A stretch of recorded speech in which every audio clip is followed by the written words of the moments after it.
Go ahead, Justin. All right. So at the last budget workshop, you had the town council and budget committee had tasked us with cutting 4% from our default budget. Can I pause you real quick? Absolutely. So I just want people to be aware, every time that we make an adjustment or ask a question to tweak things on the budget, Justin and Sarah and their team has to literally redo the budget every single time. So I want to say thank you.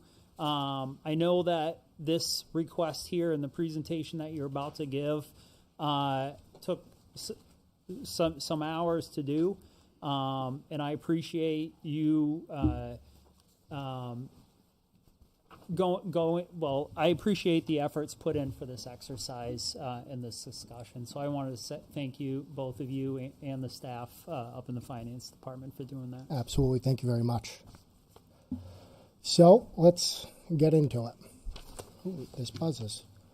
So the request from the town council and the budget committee was to cut 4% of the budget from the default budget.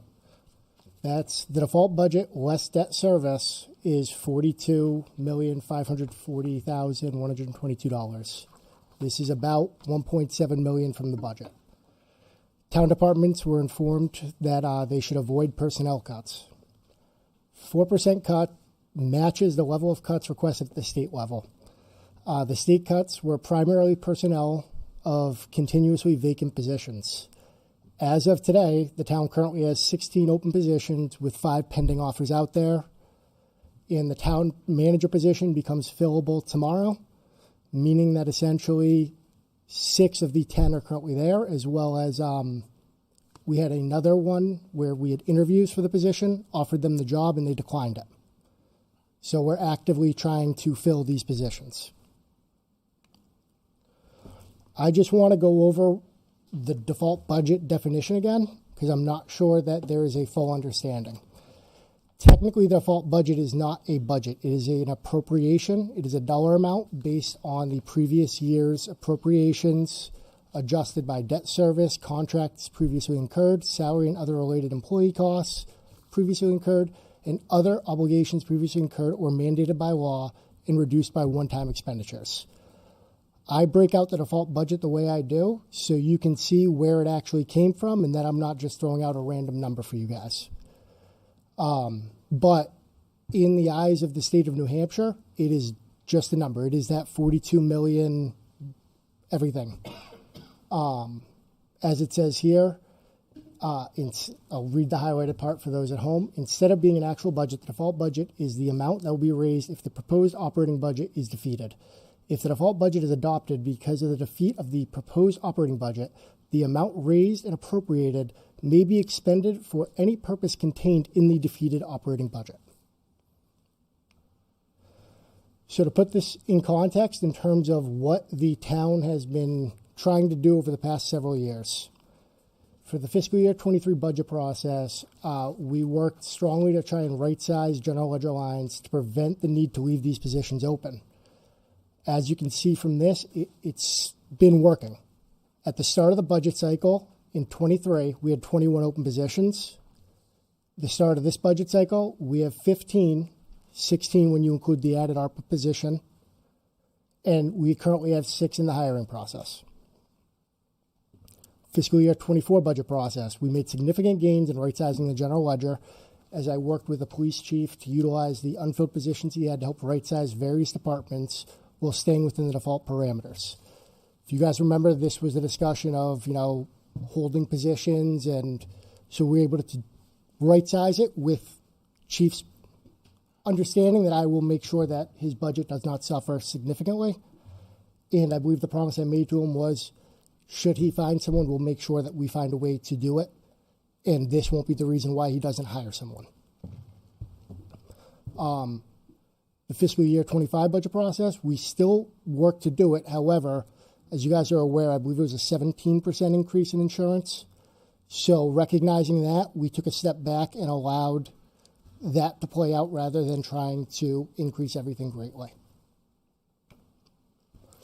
So to give some recent history, for the fiscal year 26 budget process, On January 19th, which is less than a year ago, we issued a town-wide budget freeze due to large departmental overages. The freeze remained until the new fiscal year. On March 12th, 2024, which is less than a year ago, the voters supported all but one monetary warrant article from the town side. Justin, what was that one? That would be pickleball. Pickleball. Thank you. On October 7th and October 21st, which is less than 2 months ago, citizens came to the town council meetings and voiced their frustration regarding the current budgeting practice and demanded to see what the actual cost was to run the town of Londonderry. Citizens expressed their desire to see public safety departments and services fully funded and not to limit these departments' ability to provide safety they have come to expect from being a taxpayer in Londonderry. 1 month ago, on the budget kickoff on November 2nd, 2024, the town departments presented an operating budget for the first time in over a decade that had a proposed budget over default. Out of that amount over default, 98.45% was towards public safety and intended to right-size lines as well as listen to the taxpayers who expressed their concern regarding public safety departments being historically underfunded. 2 weeks ago, the town departments were instructed to perform an exercise to cut, showing what a 4% cut to the default budget would look like. This right here is a breakdown of your default budget. As you can see, 72% is personnel costs. I don't think anything else. One thing covers 7%, which is waste and recycling.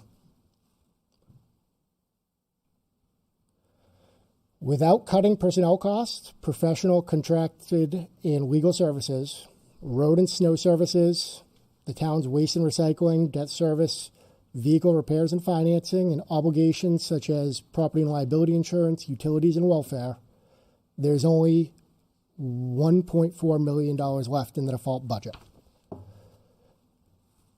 So, as you can imagine, cutting 1.7 is very difficult. That being said, out of that 1.4, $485,000 is for maintenance and repairs. This is from maintaining and repairing town facilities. So what the taxpayers have already paid for to make sure that we maintain and repair them and keep them up to date. The rest, the $925,000, is other expenses, which includes the tower rentals for the public safety communication system, printing and postage, which includes motor vehicle registrations, property and sewer tax bills, community events such as fireworks, all the items like that. You'll see it under Department 1542. Senior transportation, our courier services, pre-employment testing and other hiring expenses, as well as specific department expenses, things such as the K-9 and other fire department related items that are more specific directly to the department. So I know it gets frustrating when people look at the budget and they see we handed back or we didn't spend, just over $500,000. To put that in perspective, that is 1.44% of our budget. The median household income in 2022, and I apologize I couldn't find a more recent one, but was $90,845. So at year end, after all your expenses are paid, you would only have $1,305 with hopes that your car doesn't break down, nothing else happens in your house. The median household income in Londonderry was $127,946, which means $1,838. With that same mindset of nothing else happened, nothing else went wrong during that time. I included the last 2 years here, and I did that on purpose because if you look, 2022, well, it's a large number, and there were various factors. We had a lot more openings, as well as the GMR for our insurance was projected to be 2.2, and it actually came in at negative 3.3. But I wanted to put it on there because you can see that as we started to right-size the budget, we've started to try and fill the positions as the taxpayers have requested. We've started to try and provide the services as the taxpayers requested.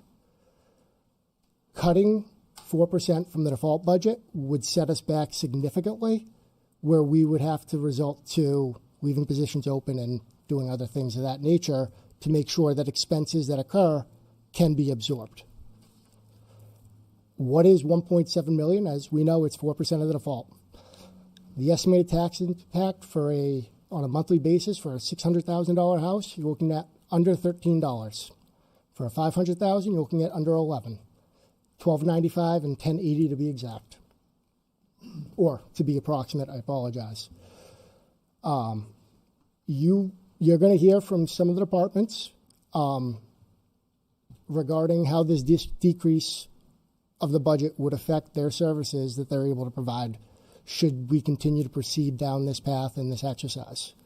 At that point, the Budget Committee and Town Council can provide their recommendation on what services can be downgraded or eliminated. The important thing to keep in mind here is, as I mentioned with default, if you cut something out of default, unless it's a position, you're not actually cutting default, you're cutting the proposed budget. So the only time where it's mirrored is if you're saying we're not doing this obligation, in which case it'll be removed from both. As I said, default is just a number based on last year's expenses, adjusted up or down by the items that I listed out. I believe Chief Bernard is going to go next in terms of if you'd like to proceed down this path. Does it make more sense to provide our recommendations first to potentially save time if we're not asking for certain departments to cut? Sure. Yeah, so after reviewing the last budget meeting, I was able to read lips and gathered there was a lot of discussion about that. So I think it'd be a good idea to move forward with that from the BudCom. Sure, and a brief comment on that, yes, the recording of the audio did not work at the Budget Committee meeting, which was held on November 21st. However, the minutes are posted and are quite extensive. So I think the gist is there. I was teasing. Fair enough, just making sure people knew that. All right, BudCom, your floor. Okay, so given that BudCom was somewhat tasked with trying to come back with cuts, we went around the table and came up with some recommendations, and we want to throw those out there and discuss them. You want to lead the way on that? Sure. So before we jump, is this on the default or the proposed budget? These would be on the proposed budget. I want to preface this whole discussion with, you are 100% right, that a quick look at the budget, you'd realize cutting 4% off the default is an impossibility. So the approach we really took was not necessarily look at the default budget and the dollars, but look at the tax rate and try to keep a tax rate that's more in line with inflation, CPI, than actual total dollars of the budget. So we took a little bit of a different approach than what we were tasked with because the task was It wasn't fun, trust me. I'll say that the town, compared to other towns our size, does a really good job of, how we're spending our dollars. And when we had a really great meeting a couple weeks ago, Justin was gracious enough to be there to talk us through some of these things. And it wasn't just an expense conversation, it was around revenue too. So we found, and this, as I'm assuming is reflected here, an extra $850,000 or so of revenue. It's actually slightly more because I realized that the COSAP grant that we received, I did not include the revenue when I initially put it in, so there's another $116,000, I believe, in there as well. I guess I should start with when we looked at what the tax rate we would need to get to in order to keep it within the range of inflation. We'd be looking to cut or fine $2.8 million, whether that be through additional revenue or cutting expenses. Again, something that would be very, very difficult to do, save for removing things from our budget that we really don't want to even have discussions about. So we did find maybe a handful, half dozen or so light items that we discussed, and a few that we came to at least the majority of the budget committee in approval, in agreement with recommending removing from the budget, and another handful that are opportunities, and we wanted to present them as possibilities of removing, and just to illustrate what a reduction in these line items would look like. So the first is the firefighters' budgeted overtime. So we did a lot of number crunching there. It felt like, just based on the raw numbers, that we're overreacting to the situation that we had early this year with overtime. Big picture, we're budgeting for full staff on the salary line, and we're budgeting for essentially worst case scenario based on the historical or the last 3 years worth of average overtime. Essentially what we're saying is that we're double counting, because we have full weight of salaries, but we're also carrying weighted overtime with an average vacancy of, I think, 7.5% or 8% over the last 3 years. So we have savings that we could work with there.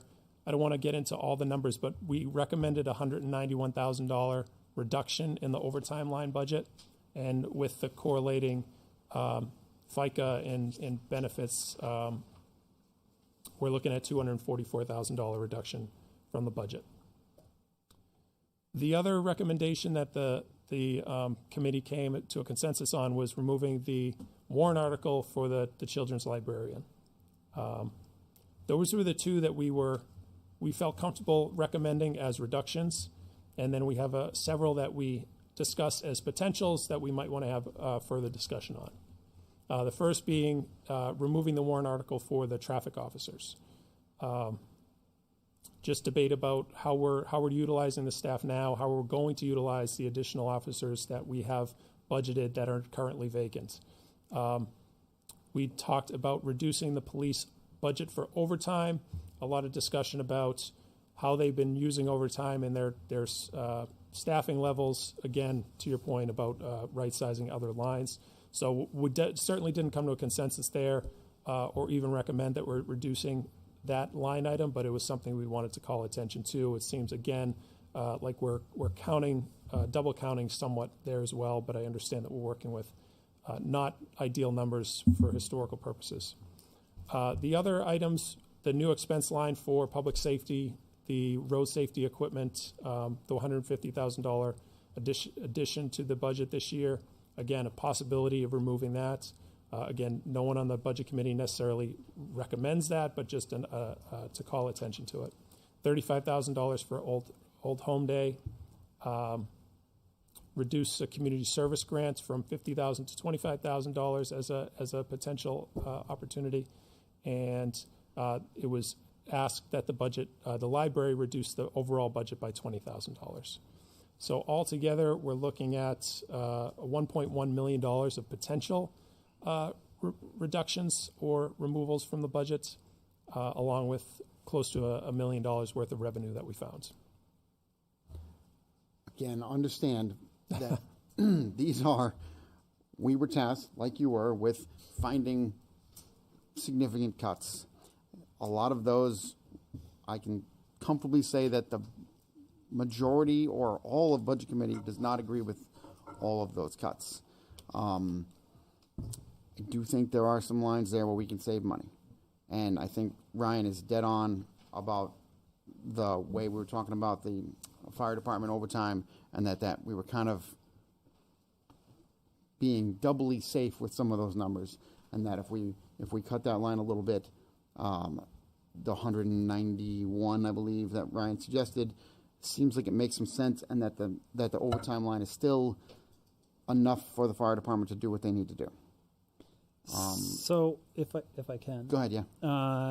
So the recommended is the reduction of $191K in the firefighters overtime time, and also the removal of the warrant article for the children's librarian, and then the suggested ones is the traffic officers, the PD overtime, the road safety equipment, Old Home Day, community services grant, and a reduction in $20K in the library. Is that correct? Did I capture all that? Just with the caveat that not recommended. Other opportunities for Other saving. opportunities, thank you. And what was the total savings? Overall, 1.144. Thank you. Now, in your total, that's also including warrant articles that have not been passed yet. Correct. We looked at the overall assessed valuation tax rate, where we currently stood, and tried to back into where we wanted to be. I feel like that's going at it two different ways. I mean, if you want to look at cutting what our proposed budget is compared to what people haven't even voted on. Yeah, yet. but we're looking at the end goal here, and the tax rate is based not only on the proposed budget or the default budget, whichever gets approved, but also the warrant articles. And so those are certainly a factor.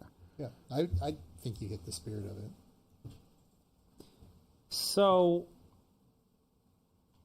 And you know, we threw some stuff out there that's a little harsh as opportunities, like cutting the community service grants from 50 to 25. You know, I think that costs us more money down the road because those, and honestly, I was the one that brought that up because we floated that a couple of years ago, cutting it from 50 to 25, and that idea got shot down then. And I also think it should be shot down again. But if you're really looking to save money, that's 25 grand. I also think fireworks are 25 grand. And if I was choosing between getting rid of the fireworks and getting rid of 25,000 that goes to these community service organizations, I'd get rid of the fireworks every day of the week and twice on Sunday. And I'm sure people won't like that because it's good that they're on Saturday. fair enough. You know, that's a thing that people like. So it's a challenge to say, okay, well, where do people really want to spend their money? And if you're looking for cuts, you know, there are some things out there that you could do, but some of them are not so easy. I would agree with Ted, specifically in the warrant articles. These are things that haven't been adopted by the voters. I think it's, we put on the ballot and we have a deliberative session and lengthy discussion through this budget season, deliberative, to allow the voters to make a decision. And I think it's hard to speculate if, what shall the voters approve and what haven't. We mentioned last year that there was all but one, that being the pickleball, that was approved, that had that was tied to money. So on the ballot each year, we have what the breakdown of the budget committee and the council of for or against. And I really like that during deliberative, and I wish there was more people that would attend. Probably get punched in the face for saying that later, but there oftentimes, if not all times, a community member comes up and said, Chad Franz, why did you vote in favor? Or why did you vote against that? And it allows a discussion to say, hey, I didn't support this warrant article for this reason. And I love that opportunity that it provides, not just at the budget workshops, not just at the BudCom meeting, not just at the council meeting, but also at deliberative as into the why. You're for or against or whatever. And I would agree, I would echo what Sean said, that you were tasked with this, and I personally would say that you fulfilled the challenges set forth in that task. So thank you. Council? I'll also take note that, I think that these items should go to the voters, and they should be able to have the chance to vote on them. And if we take them off, it doesn't prevent anyone to submit a citizen petition article to put them back on the ballot. And then people can vote on them and potentially then put them in place. What's the So there's no point of having us either, take them off the ballot or not off the ballot if someone wants to just submit them back into the articles. But So then I it wouldn't be think- for this year, though. No. The deadline have already passed. So. No, No, it hasn't. No, I'm saying, but if we take it off, no. they have until January. So They have if until you the take it second off Tuesday of now, January. they have until the second Tuesday in January Right, to. but we don't take it off today. We're just talking. That is I'm correct. just saying that Yeah. even if we went forward with this right now, with what they're presenting, someone could put forth a citizen petition article to put them back on. Well, let And them. then the people would vote. Yeah, let them. Well, I'm just Again, saying, we are not what we are prevents not us from suggesting wanting the voters wanting to vote on something? taking off all of those things. Okay.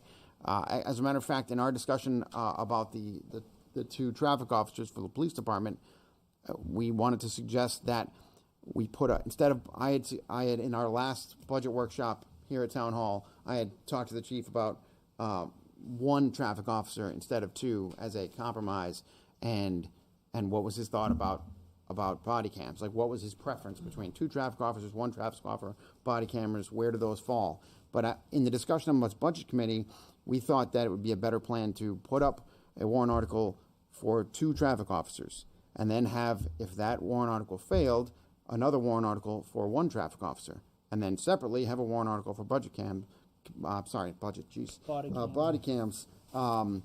and then let the voters decide whether they want, because it seems like people want two traffic officers, and let the voters decide that. Justin, is there a way that we can, if warrant article 5 fails, shall the voters approve one? Yep. So essentially what you would do is you'd put the warrant article for the two officers, and then you would put the warrant article for the one officer and state that should, let's say it's Article 6 is the two officers, should Article 6 pass, this article becomes null and void. So that way, if both pass, you're not getting 3 officers, you're only getting 2. Sorry, Kevin. But that way, the concern, however, is people look at it and they think that they are getting 3. But we have done this previously before where we make one contingent on the other. And essentially, that's exactly what we would do, is we would make it contingent on should the one with 2 officers pass, this becomes null and void. So if both fail, hypothetically, then not okay. If the one with 2 fails and the one with 1 passes, you get 1. If the one with go ahead. If the one with 2 passes and the one with 1 fails, you get 2. If they both pass, you get 2. Okay. Yep. Justin, an item regarding the firefighter overtime that they had suggested of reducing, what is the potential probability of spending past that number that they're looking to go down to? So I want to first start by saying that when I gave you the number, I did it on 187, not 191. So that changes it slightly, not much, but it's now a total of $249,446 in total with everything else taken in. In terms of the fire department overtime budget, as I have done throughout this entire cycle, I defer to the fire department. Gentlemen? One thing, just on the sheet we gave you tonight, the traffic unit is for 1 officer. I know last week, I think before it was for multiple. This week it was changed. Thank you. Welcome. Hope everybody's doing well today. I am your acting fire chief, Fred Heinrich. And so the question was, what would a reduction in our proposed overtime budget, and I thought it was 186, then I heard 191. What is the? It was 191 in wages. Okay, with a perfect. total of 249. The numbers I initially discussed with you is 187. Right. So now we're at 191. So what 191 gets you is hopefully 12 firefighters a day. Hopefully. We proposed that is about $50,000 more than what we had suggested to go from 12 to 13.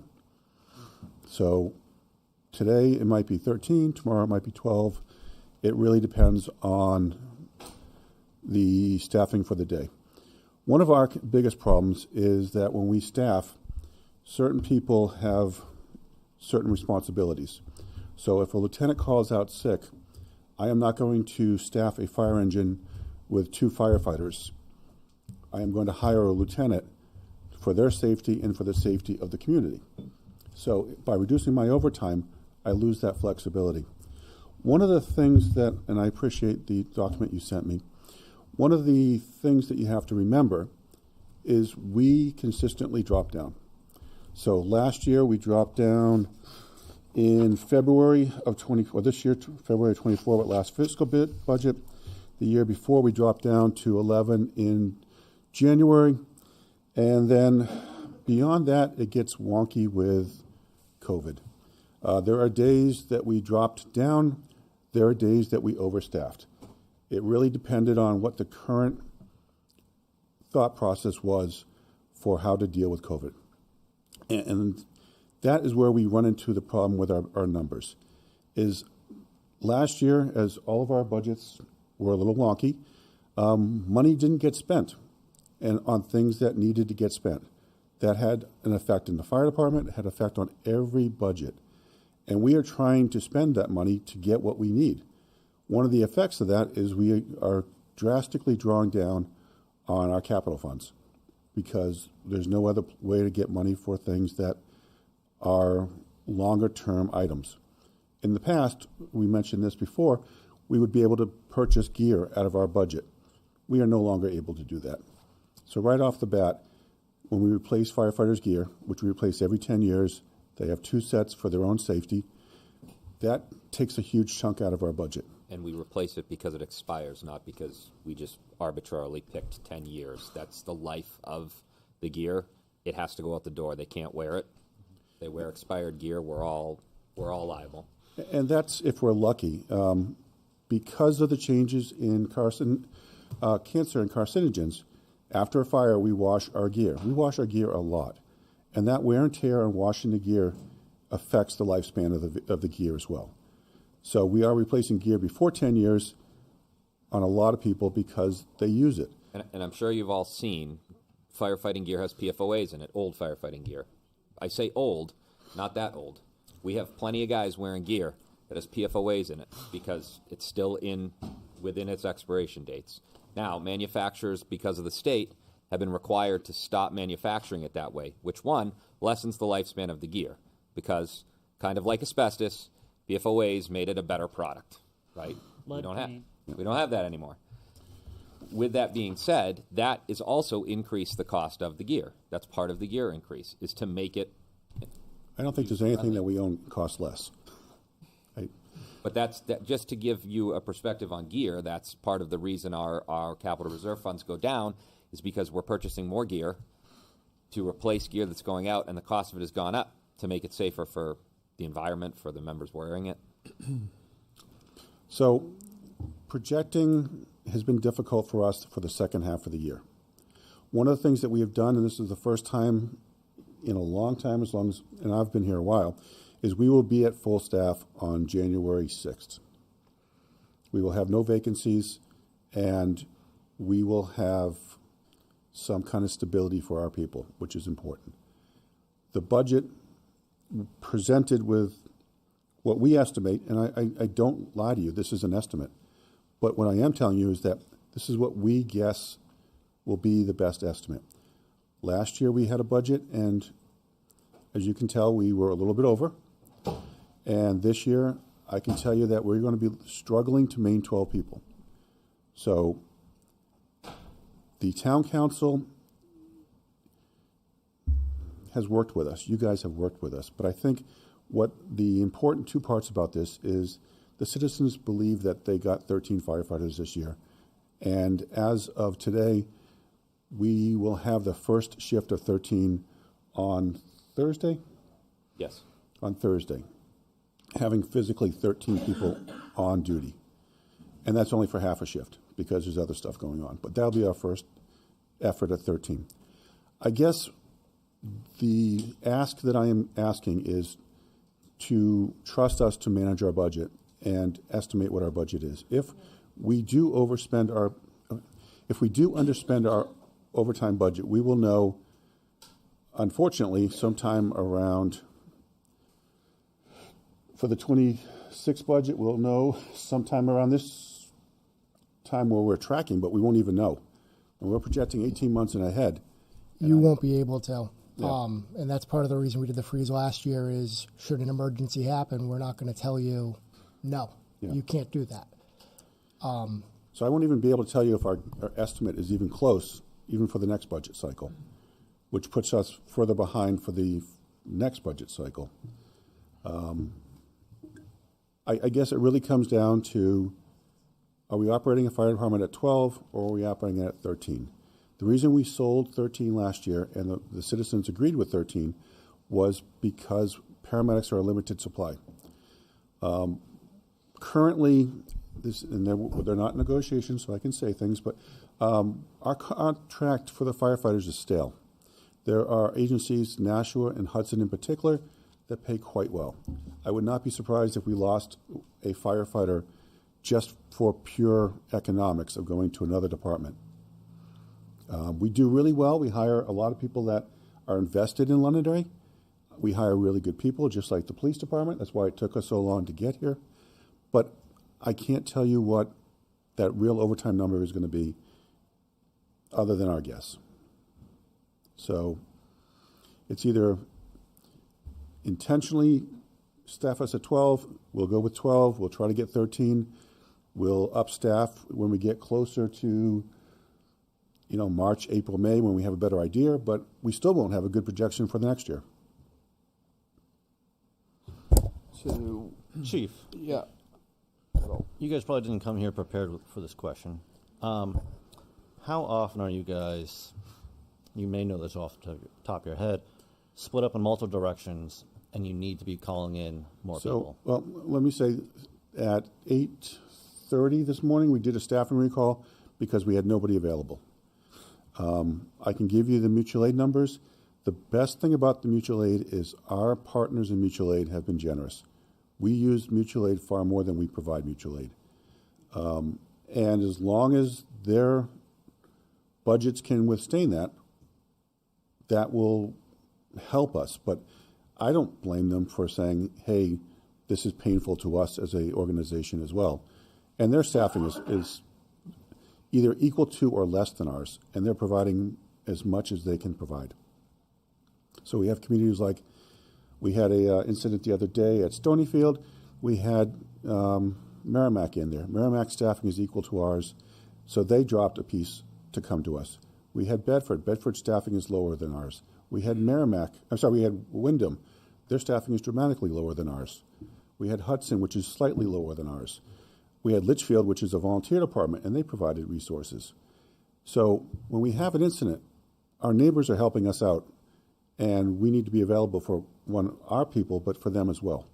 Now, say, for example, if an incident of large scale happened and we were all tied up everywhere, how much longer of a delay would that be because they can't get to a citizen in town who needs our help because we dropped down in finances and weren't able to pull in the right number of people to help? So it depends on the incident. If it's an incident like, let's say we have another ice storm and the entire region is affected, then that delay is going to be huge because all of our partners are equally burdened by that event. If it is an isolated event like we have, I-93 becomes a skating rink, that's going to affect us, Derry, Wyndham, Manchester, Salem, so we can bring in some of our partners that are a little further out. But it takes time, and it really depends on weather conditions, it depends on time of day, it depends on how busy our partners are. So I wish I could give you an answer, but if you just Google the travel time from their station to our station, that's the bare minimum. Yeah, it depends on location. Right in the north part of Londonderry, we call on Bedford a lot. Well, for Bedford to get to Londonderry, just to get to the town line is a little bit of a run, right? Now add them up to Auburn Road, or even to Rockingham Road, to Giovanni's, let's say. It's a little bit of a run for them to get there, but they're the next closest available resource. So throwing out here a hypothetical, if someone's having a heart attack in town, would mutual aid be able to get there in time? Well, I don't know that we could get there in time. I don't want to tell you, I don't want to scare you and say they won't. I don't know. I want to be careful. How many times in the last 3 years have we not gotten there in time? So I'm just trying to look on historical heart attack, instead Sean? of hypothetical instead historical instead of hypothetical. Or there's fires. I mean, gotten there in fires at times. So I'm just trying to see how often does this actually happen. That's what I'm trying to get at. If you wanted us to pull the data, we could. I can tell you that with the utmost confidence, if somebody is having a heart attack or goes into cardiac arrest, the save percentage is a lot lower than the not save percentage. Yeah, that's true. Anyway, in general. Those two. If we're talking about that specific medical incident, those two kind of. Several years ago, we also did put AEDs in all of our town vehicles in partnership with the fire department. So we have AEDs in 2 of the highway departments, the 2 supervisors, maybe 3 supervisors. We have them in 6 of the police officers And as you heard, our staffing for the police department can drop down to 3 and 1, so that's all 4 of those should have AEDs in them. We have them in a lot of community settings. We have them in the soccer fields. We have them in the baseball fields. The school has them over on their fields. We have them at the town common all the time. Every building has one. 911 does a great job with telling people how to do CPR, which helps. But I don't want to hang my hat on something that really has a lot of factors involved. Yeah. Yeah. There's a lot of uncontrolled. I mean, I can. Yeah, that's a bad example to go down. We shouldn't have got stuck on that specific. But I was at West Road when that situation happened, watching my kid play soccer, and so I was there very quickly. And actually, our response time was slower because we were dealing with a chimney fire. But I was there, right? And I'm a trained professional, and so. But that's why I don't know if that's the best. Yeah. No, so the real reason I asked the question is because if someone watching at home, I think, oh, are we in danger right now? And, over the last 3 years, I don't know if where you guys have not responded and taken care of this community. And I just don't want them to feel like, oh, they haven't. Sean, I will say this. I believe that question is in the eye of the beholder. And I say that because if you've never had 911 come to your house, you may look at it differently than somebody who has had something in their life happen that made them feel like something was terrible or destructive was going on. So that's where I say I think it's in the eye of the beholder. If we look at statistics and we look at numbers, our staffing is not where it should be for the size of the community that we are and the facilities and the amount of people we have. That's factual information. With that being said, we can't just throw money to adding 14 or 15 or 16 people. That's so. I don't know if answering that question is the best because it's not proportional to what we should be staffed at and what we have. Right. I think we have to look at what we can do with the best of what we have. And one thing I always appreciate about all of our first responders, PD, and our town staff is doing what they can the most with what they have. And, we can create any hypothetical situation. We had a discussion about a business coming in up in the north sector and losing 9 to 11 first responders. All hypothetical, and to your point, if you're in a crisis and you're in need, there's never a fast enough response time. And I can only imagine for those that are going through those on a faster rate than others. And we often get told that it took us a certain amount of time to get to a call, right? And I don't see it on Facebook or online because I'm not online for that reason, but I'm told of this. And then we go back and look at the times, and the times are vastly different, and they're usually shorter. But in that person's time of need, it seemed a lot longer. And so I think, unfortunately, that is the issue with trying to look at it like in this way. But what I can tell you is that in 4 minutes, if we have a perfect response time, we don't hit a lot of in 4 minutes. In 10 minutes, if nobody's doing CPR on somebody, their chances are literally zero. We give about 10% chance of survival decrease for every minute. So that I can tell you. We can find out what our response times are. I can also tell you that the reason we presented the 13 was because paramedics are less and less. We haven't hired a paramedic since David Bork, which was 2.5 years ago. Yes. Because nobody wants to work for what we pay. I mean, that's really what it is. So by freeing up a paramedic that can respond to any emergency, even if the other ambulances are busy or engine companies aren't busy, that gives us a force multiplier of a paramedic that can do something with an AED and a police officer that arrives with an AED. So the 13 that we presented and for the Warren article was a legitimate concern for our responses. And I don't think that was a bad choice in our behavior because we need to be more dynamic when it comes to calls. Having just 2 paramedics on the 2 primary ambulances doesn't allow a third ambulance to have a paramedic if it needs to. That fly car paramedic intercept allows a little more flexibility. And it also allows a third person to transport an ambulance without taking an engine company out of service, which is something that we has happened quite often. So I guess what I'm saying is that people are what makes the fire department work. And the people that we have are really good, but they can only do so much, and they can only, they do give 110%. And they give 110% to the community. They do events for the community. They are involved in the community, and they are vested us, and they turn around quickly at hospitals. If they know we're busy, they try to get back in service as quickly as possible.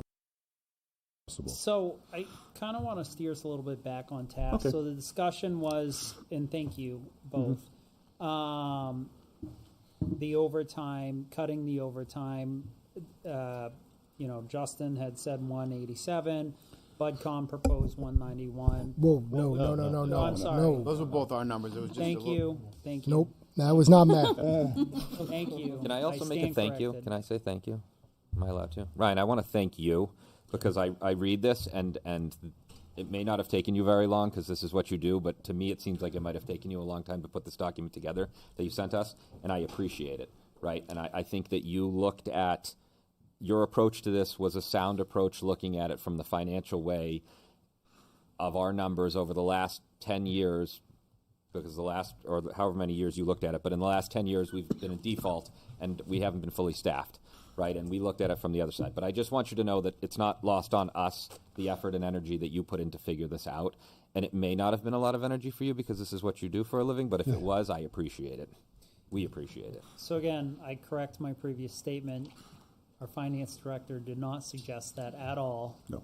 Both of those numbers were what was the word?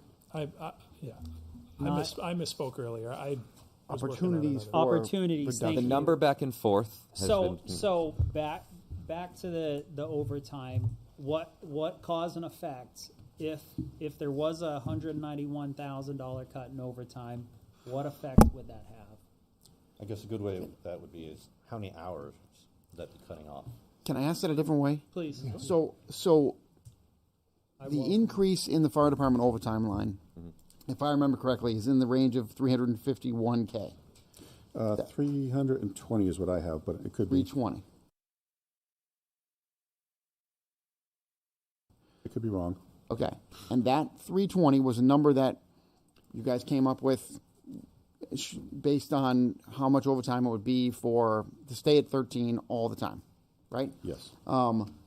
You also had a number for 12 at Yes. the original presentation. Do we remember what that number was, or do you have that? That number was an increase of 147,700, and this proposed decrease of 191 Puts you below that. puts us below that. Okay. So increasing the line from what it was last year by 320K theoretically gets you 13 on every shift. And increasing by 150 gets you 12 on every shift. Yes. Ryan's argument is that there's some fluff in those numbers based on the fact that they account for you not being fully staffed, right? So if you're not fully staffed, then you're saving whatever on the position that's not filled, which helps offset some of that overtime use, right? And I'm not suggesting that you're robbing Peter to pay Paul. Well, here. let me We're speak on that, discussing Patrick, numbers. because we were truly trying to give a number that we would not be back here next year saying we dropped staff. We did not promise what we did, And if we have extra overtime money, we are not going to spend it on something else that is not overtime.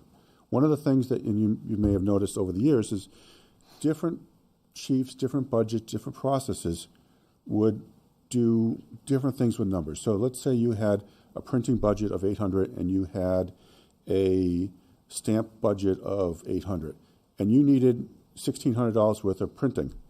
Well, they would assign 800 to the printing, 800 to the stamps, and then nobody at the town would say, oh, you didn't need enough money for stamps, so we're not going to cut that.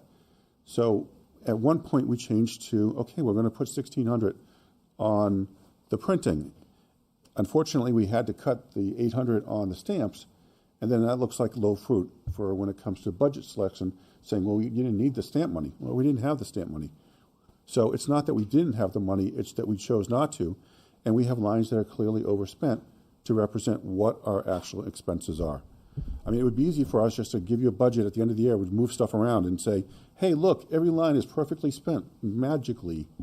And that's not our intent. Our intent to be as straightforward with you as possible. This budget may have extra overtime money.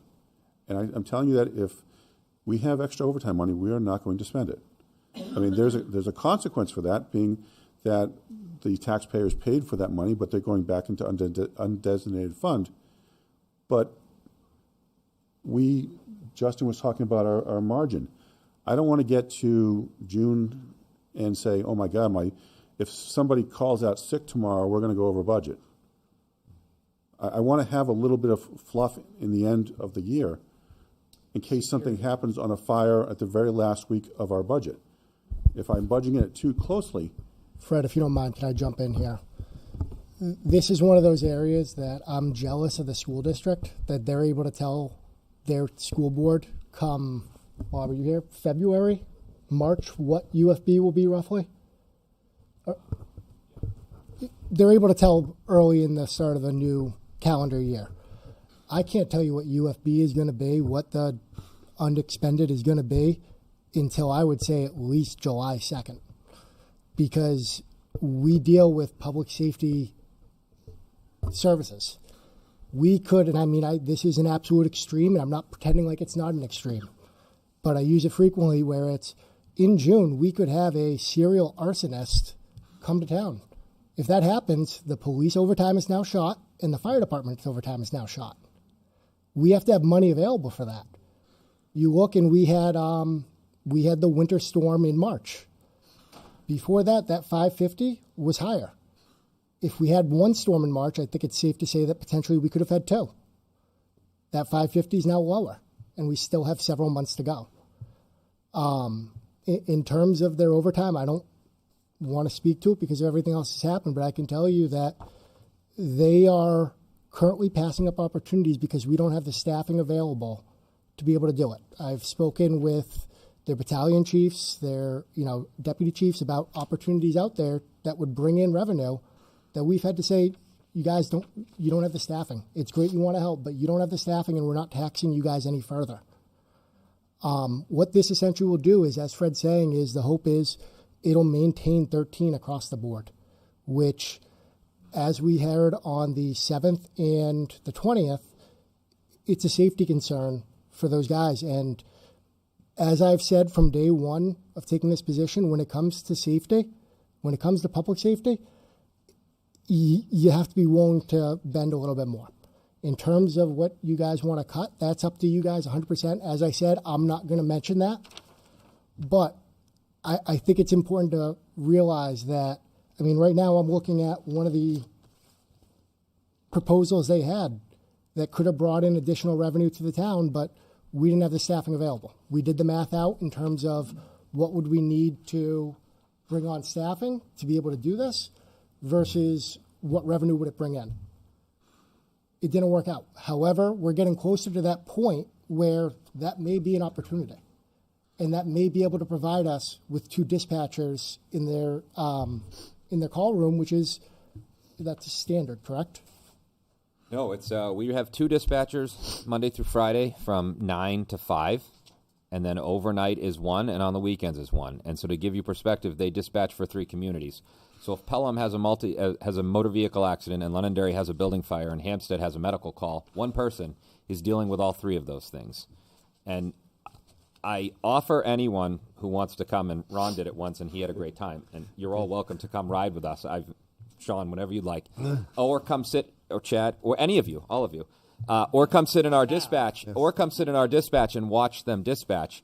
It's a lot for one person, and we have 3 communities that we dispatch for, 2 of which bring in revenue.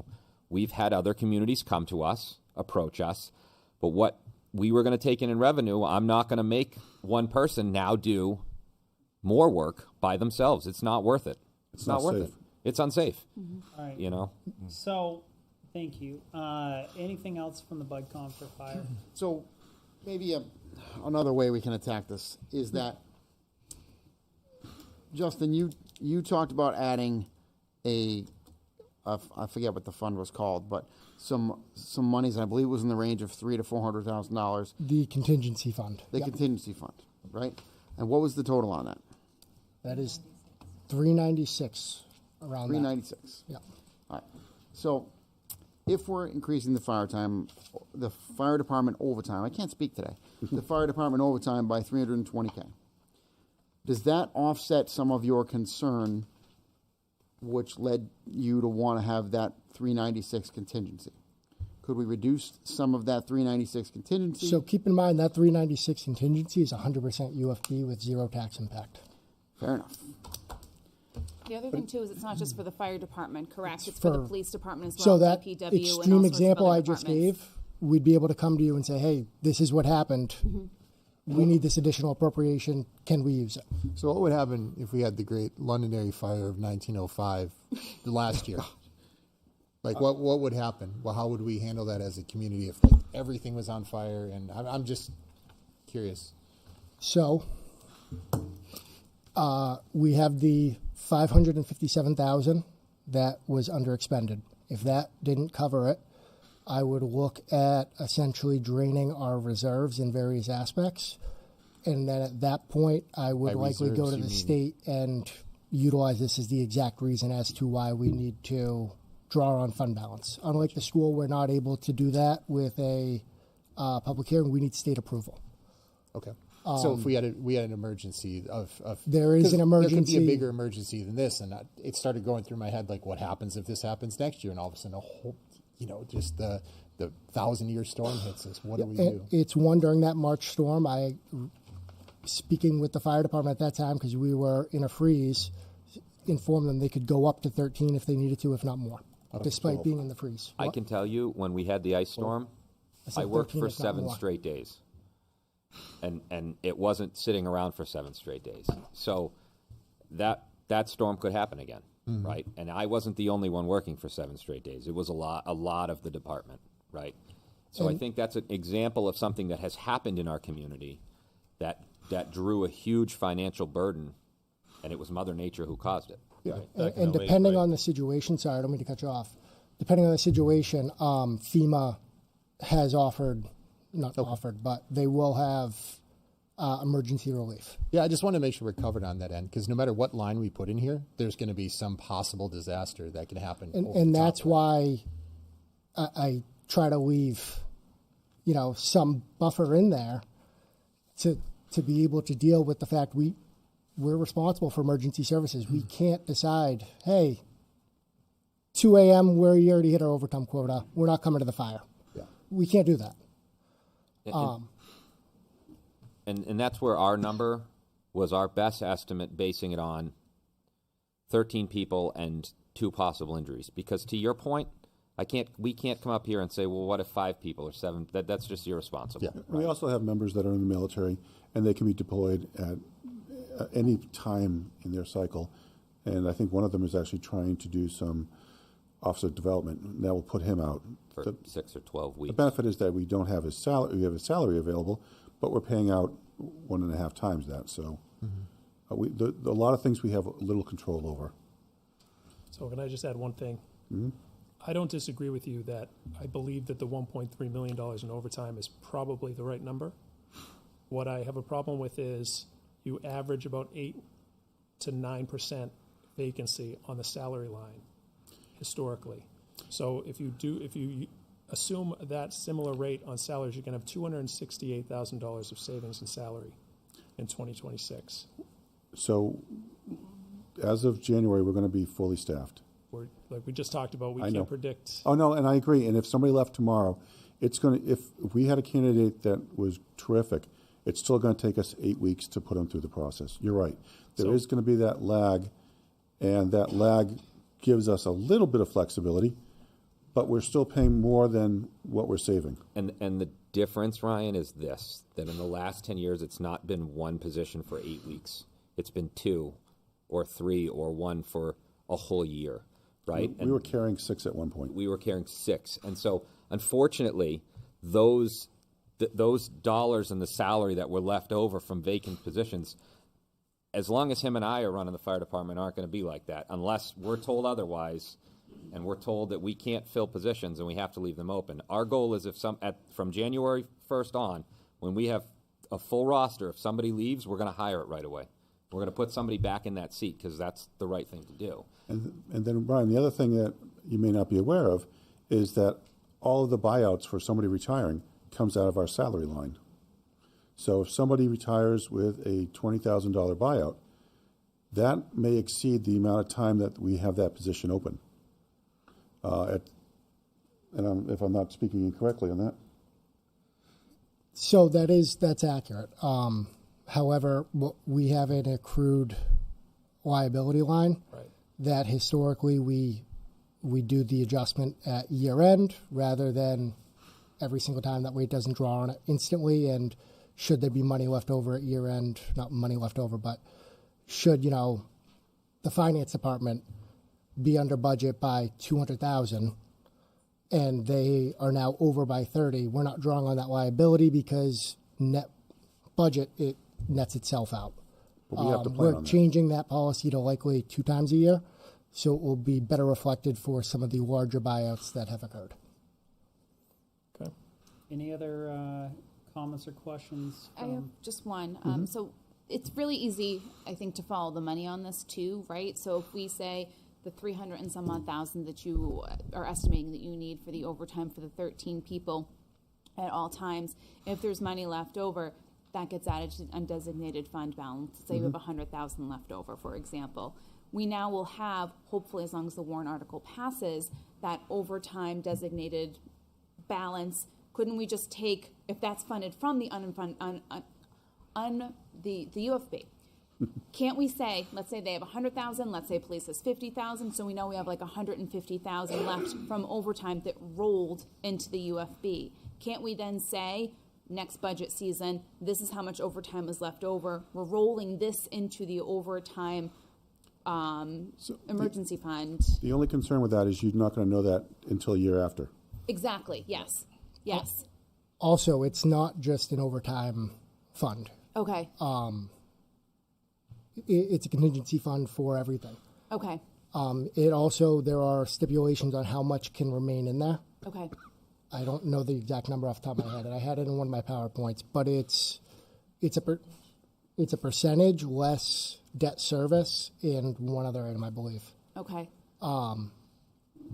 So yeah. It needs to be voted every year. Yes. So for this year, this is the amount. For next year, it will be a different amount. Correct, yes. Regardless of what was left. Right, in exactly. your overtime Yep. numbers. Yeah, that But yes. my brain was just going to, if this was sort of set aside for overtime, we didn't use it, can we add it back to overtime in the fund in the Yeah. following year? No, yeah, you can't. okay. But it's a good idea, but Yeah, okay. It doesn't work that way. But Okay. if we did the contingency fund, it would be a different amount next year based on the calculation in the formula. Okay, great. Thank you. So I had one quick last question. So in public comment in the last budget committee meeting, someone brought this up and I just wanted to hear from you guys what the difference is. So they said that if you had 10, 14 shifts instead of 24-hour shifts, it would equal a smaller increase in the overtime spend. And I don't... No, 10s and 14s are equivalent to 24-hour shifts. They're both a 42-hour work week. Okay. The only thing that would be different is if the firefighters worked more hours, and that's a contractual thing. Okay. Yeah, 10s and 14s would have to be contractually. Well, it's a wash, though. If they work 10s and 14s, and that used to be a very popular schedule at one time, and cities have changed for a number of reasons. We saw a number of them change during COVID because they wanted to have less changeover in personnel. You also see trends like maybe Thursday, Friday, Saturday night shifts seem to go on. People are sick on those days. We've never had 10s and 14s, but I've heard this from other fire departments. Or on beautiful days, people take more time because it costs them less because they're just taking the day or the night off. Our guys can take shifts off at whatever number they want. So if they're having a child care issue and they need 8 hours off, they don't take 24 hours off. Okay. If they have a doctor's appointment and they won't need 2 hours off, they can take 2 hours off because it saves us two ways. It saves us from them going, oh, now I have to burn a 24-hour shift, and they're being upfront with us why they need it off. Yeah, it's looking at it. I was just thinking of I'm not a firefighter, so from an amateur standpoint, I'm like, oh, well, that makes sense because safety-wise, someone on 24 hours versus someone not. But thank you for explaining that. That helps. And then some places go to 24 hours. This is not for Londonderry, but because of travel time for their employees, because their employees can't afford to live. Having said that, we have a number of employees that they have to live further away because the cost of living is difficult to live in this town for their salaries. But and which is something that is unfortunate, but it's a reality. Yeah. All right. Anything else for the fire department? All right, thank you. Gentlemen, thank you. Who's next? The conversation is to you guys. You asked us to come back with potential cuts or recommended or options for cuts. I feel like we've done that. Where are you at in this conversation? So I guess I'll bring one up. You guys had a potential opportunity, and Finance had presented a warrant article for only one police officer for the patrol unit. I'd like to hear from the police department if that would actually be successful or not with only having one compared to two. I would also like to correct Ted. I had brought that up. It was not just, as was brought up earlier, it was for 2 police officers and then for 1 police officer. It wasn't just for the single police officer. It was to give the citizens of the town the opportunity to choose. Or vote for 1. Correct. Okay, well, I'd still like to hear from the police department if it would actually be a successful program if it would only be 1 compared to 2. Thanks for the question, members of the council, budget committee. I think that I answered this last time, but I'll reiterate. We do 6.7 hours a week is what you averaged out from the data. As I alluded last time, it's not effective. So if the voters chose to give the police department 1, it's great. We'll take that. We'll make do. We'll put out some good numbers, and you'll get up to 40 hours a week of traffic enforcement. I think the approach to 2 was realistic because obviously we have a large town. We have a lot more traffic coming in, and we'd be able to split that unit up, if you would. So you could dedicate 1 to the north, 1 to the south, hitting the main travel corridors during the commuter hours. As the chair of the budget committee had mentioned, I'm easy. Whatever we want to do, I'll make it work. Whatever Ryan wants to do with the overtime, I'll make it work. This is easy. So let's just get some direction, and we'll hit the road running. I think 2 is ideal. I mean, that's really good, but I'm not a greedy man, and I understand what the concerns are through the budget committee, through the pressures that you're being asked of by your friends and family, and I respect that. So I would just say that if that was an approach on the warrant articles, as Justin pointed out, I think that's actually kind of brilliant. I didn't even think of that myself. Not that I'm brilliant, but that Campo has always got this stuff figured out, and I think the way that you guys discussed it, I'd be in support of that. Okay. And I would like to explain the reason why I brought this up to the budget committee, and why I brought it up instead of doing 1 or 2 and giving the voters the option, because I prefer 2. I'm not sure if the voters want both of them on. And my fear is that if the voters do not want both of them on, then we get nothing. 1 additional officer for this purpose, it might be more palatable to them at the end of the day. And I would much rather, throw the dice in giving them those options and that they choose a single officer than they just vote down both officers. And on the other hand, if we only put up 1 on the warrant article, then we're taking away the opportunity for them to elect 2 or select 2 if that's what they would like. I like the option, and Chief, I appreciate your comments on we'll make it work.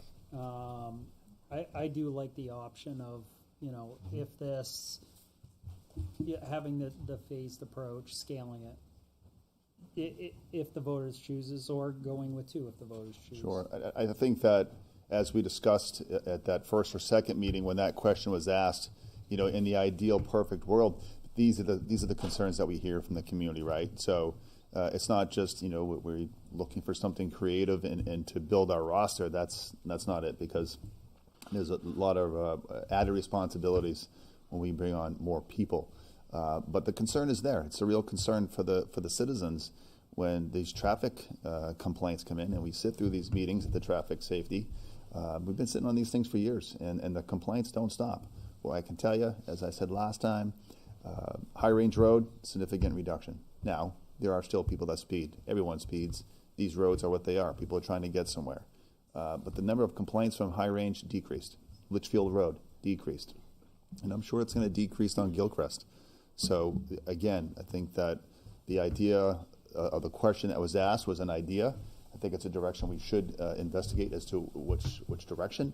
And I think, as the chair pointed out, I think why not put it on the voters? I won't be offended either way. We will continue to handle business. We'll put our resources where we deem appropriate when staffing allows, and we'll make it work. I also want to support what you guys did with this, because I also support 2 officers, but I agree with doing both approach, because I agree with you. If the voters want 1, then they'll tell us they want 1. At least they have the opportunity to try for 2. So I actually like the opportunity also doing both, as Justin had said, to word the warrant article that way. So I support it. I think originally Chief had proposed 4 officers. Is that correct? Actually, what Councilor Farrell had asked me was in that meeting, in the grand scheme, how does all this work? What would I like to do ideally? And it was 2 for a traffic, add another in detectives, and entertain the possibility of adding another SRO, I believe is what I said. So that would be the 4 for that major aspect of it all.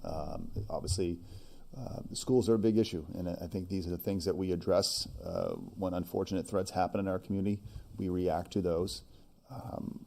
Last 2 years ago, after Uvalde, I worked with Dan Black, with the superintendent of the school system here, and we talked about adding security. A lot of people don't know what we did, but it's through the networking, and Mr. Slater's here too.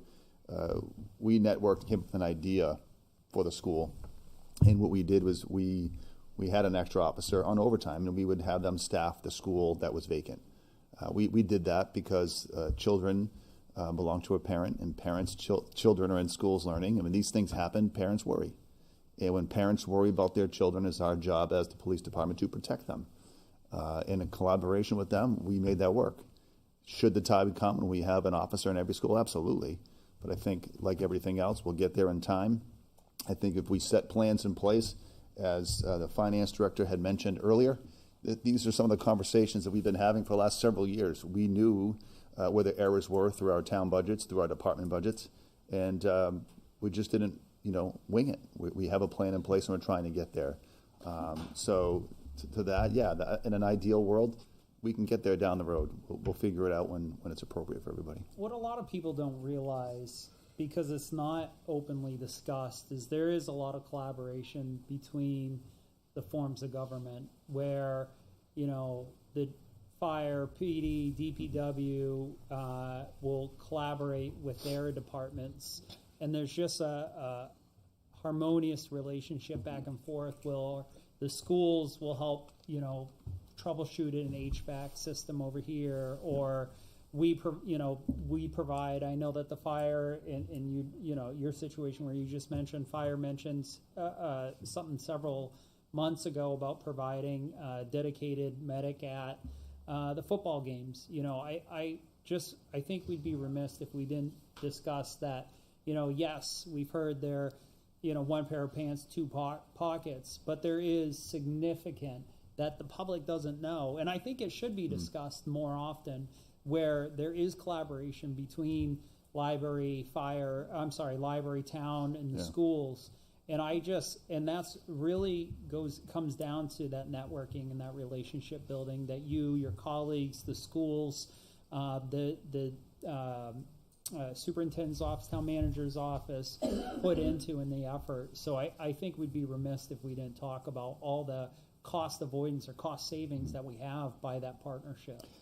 Thank you for saying that. I think it's important because when the town leadership puts the right people in department positions as department heads, it's up to us to deliver.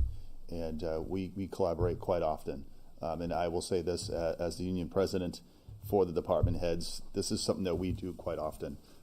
Budget season, not budget season, it's all in the same. And we take it very seriously because you guys entrust us with a very important role in our community. So it's up to us to deliver. So And even we'll continue to do that. Even during the budget freeze that we had, there was collaboration and partnership and working together. Be We like, have hey, to. I need this. I got you on that, Yeah. and just that relationship. So I mean, we may be talking about 1.144 millions of savings here, but because of those relationships that we have with our other forms of government, I would say that there's significant more savings because of that, and I appreciate all that hard work that Thank you. The schools, the town, and the library put in for each other. So thank you.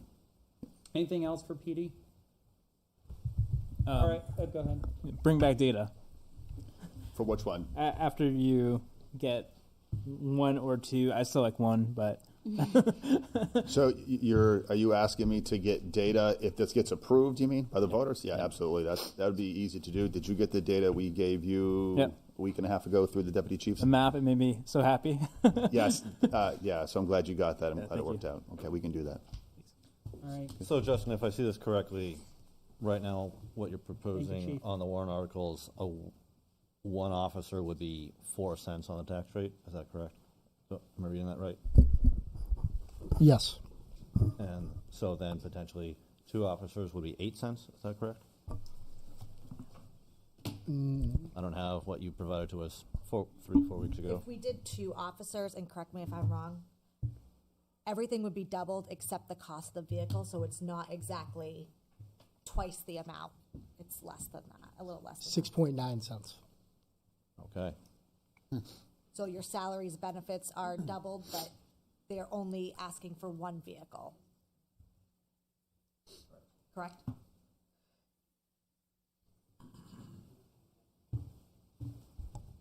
All right, so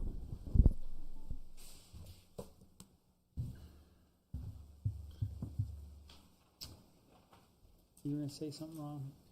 No, I was just, nope. Just breathing heavily. No, I was just gonna say. What I was going to ask what was the next we were going to discuss in the other departments? Well, I mean, we can talk about the DPW and the 150K. Sorry about that, for road safety. Again, that's not something I don't think that members of the budget committee think should get cut. We think that's important, and that we want our DPW employees safe on the roads and working on the sides of the roads. But we did what you asked, so that's, I guess if we're going to go down the list, that would be the next one to discuss.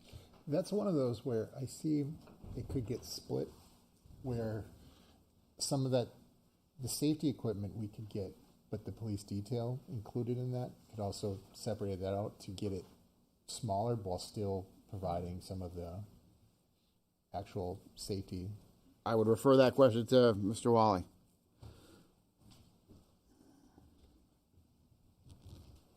So are you discussing putting it in 2 separate lines? No, I'm Okay. trying to figure out, You just want the because breakdown. I think the safety equipment itself, like the jersey barriers and things like that, are highly important. That's just if there's an optional aspect of it. So I'm just trying to look at it in that way to make sure we get that aspect of it. So what you're saying, if I heard you correctly, is seeing it, divorcing the 2 on the ballot. Yeah, because one I see as almost we absolutely need, and one I see as Well, could or couldn't. either way, it's not a warrant article, correct? It's in the proposed budget. Correct. This is part of the proposed budget. And my thing is,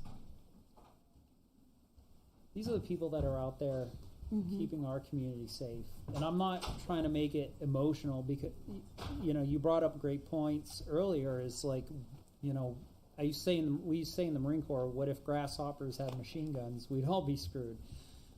We can create hypothetical situations all the time and draw emotions and everything out. We've definitely seen that in previous council meetings.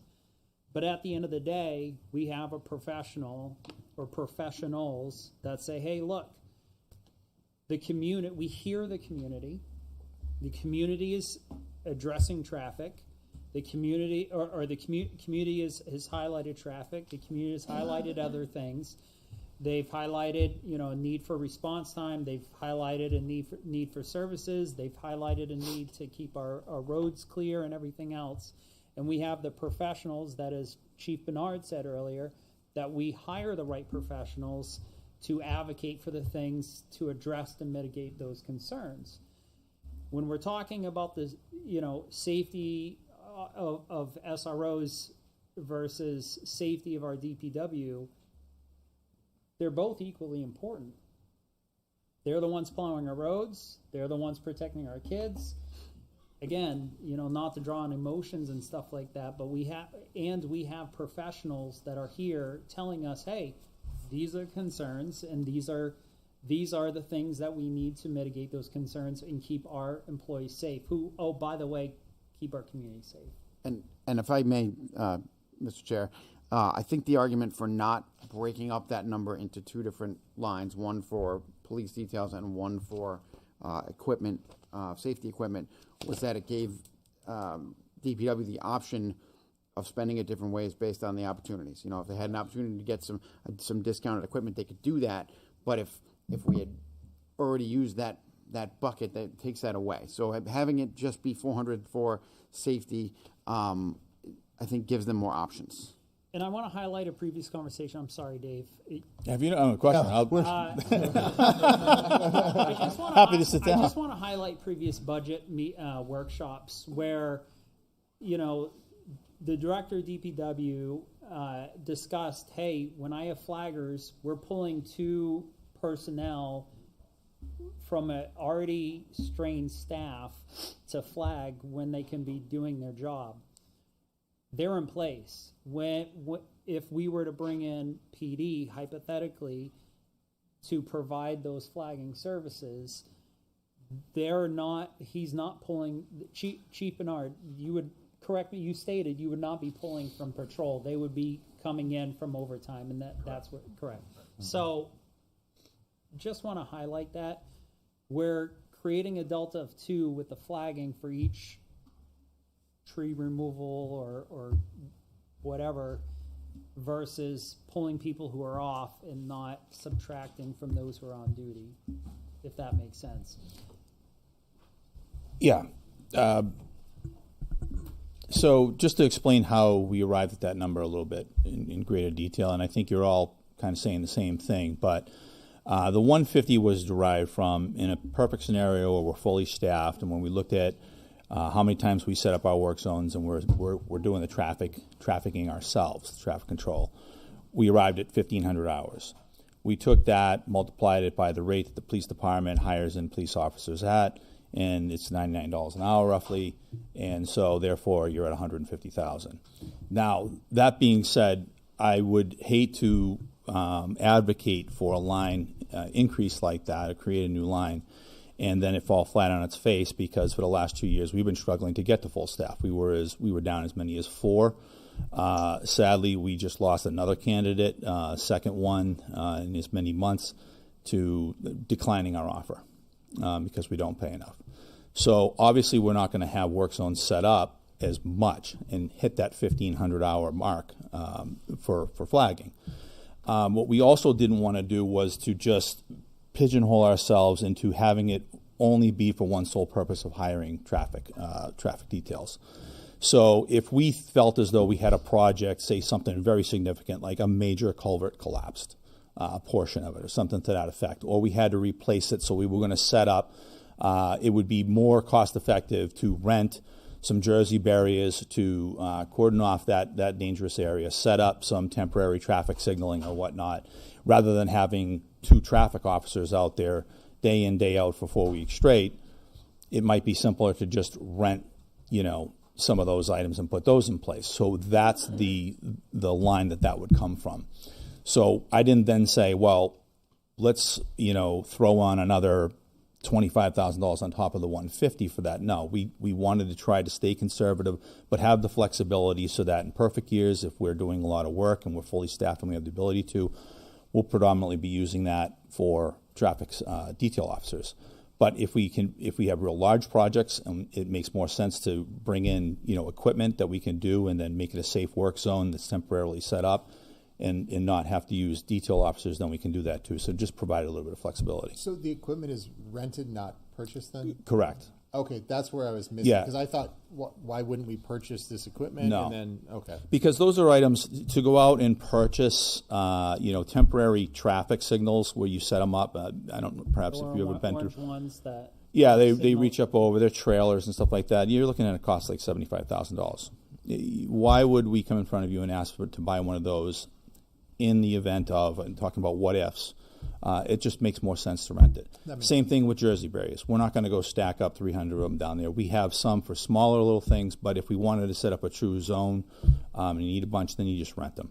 Okay. And then that eliminates the need to have officers out there every single day, directing traffic. I was just thinking this was safety equipment we didn't have or didn't have access to currently, and so that was considered. It's equipment that we could potentially need for a specific project, but we would rent it. So project-based. Correct. Okay. Now, this is sort of related to this kind of situation. Now, the storms that we had last year where power lines went down and trees went down. Yes. Your crews were out there clearing trees? Yes.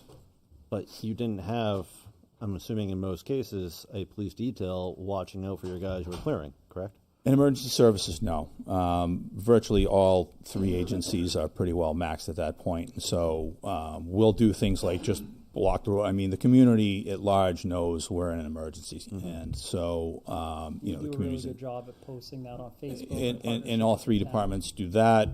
We cone things off. Sorry for the inconvenience, folks. Put up barricades and things of Right. that nature, and we just. But if need be, this line could potentially be used that if need be. Correct. I mean, if we have, major thoroughfares closed down for days on end, like, former people were talking about during the ice storm, I remember it well. And there were times where we had to rent Jersey barriers, and hard, at least in the community that I was in, we closed the roads hard closure. Sorry for the inconvenience. One of them ended up having to, go all the way out through a neighboring town to get around and back into town. Those things can come up. And I just like to, say, we can all talk about our horror stories if we've been in this business long enough. We can come up with a lot of what ifs. We can come up with a lot of things that actually have happened and not what ifs. But where I'd like to counsel both the budget committee, and I know in the councilors, you guys have a tough job to do that you're tasked with. But again, I heard the acting fire chief up here talking about hopefully, and I hear other counterparts and other department heads speaking about hope. We hope we hit the number right, and we hope we get this right. And I just want you to hedge on caution with that, because when you're talking about getting your operating budget hopefully correct, or we hope we're going to hit the mark, that is usually a very thin, narrow margin that you're targeting. And again, anything can come our way, and we can't, budget for the max, but we shouldn't be budgeting for the minimum either. So just be cautious when you're trying to hopefully get it right, because that's not a strategy. Hopefully we're paying people the right amount and they don't leave the fire department. It's good to hear that they're coming up on full staff. But in a meeting today, we talked about a neighboring community that is paying excessively more than Londonderry. And so they could be, wheeled away. We've been struggling for over 2 years to get to full staff. And in the last couple months, we're striking out. So, and that's largely in part because of pay and the amount of hours that they're working. So that's all I have to say on that. All right, thank you. Yeah. All right, council. So where are you at on these opportunities presented by the BudCom? Did anyone have any other? Is that what they had to present?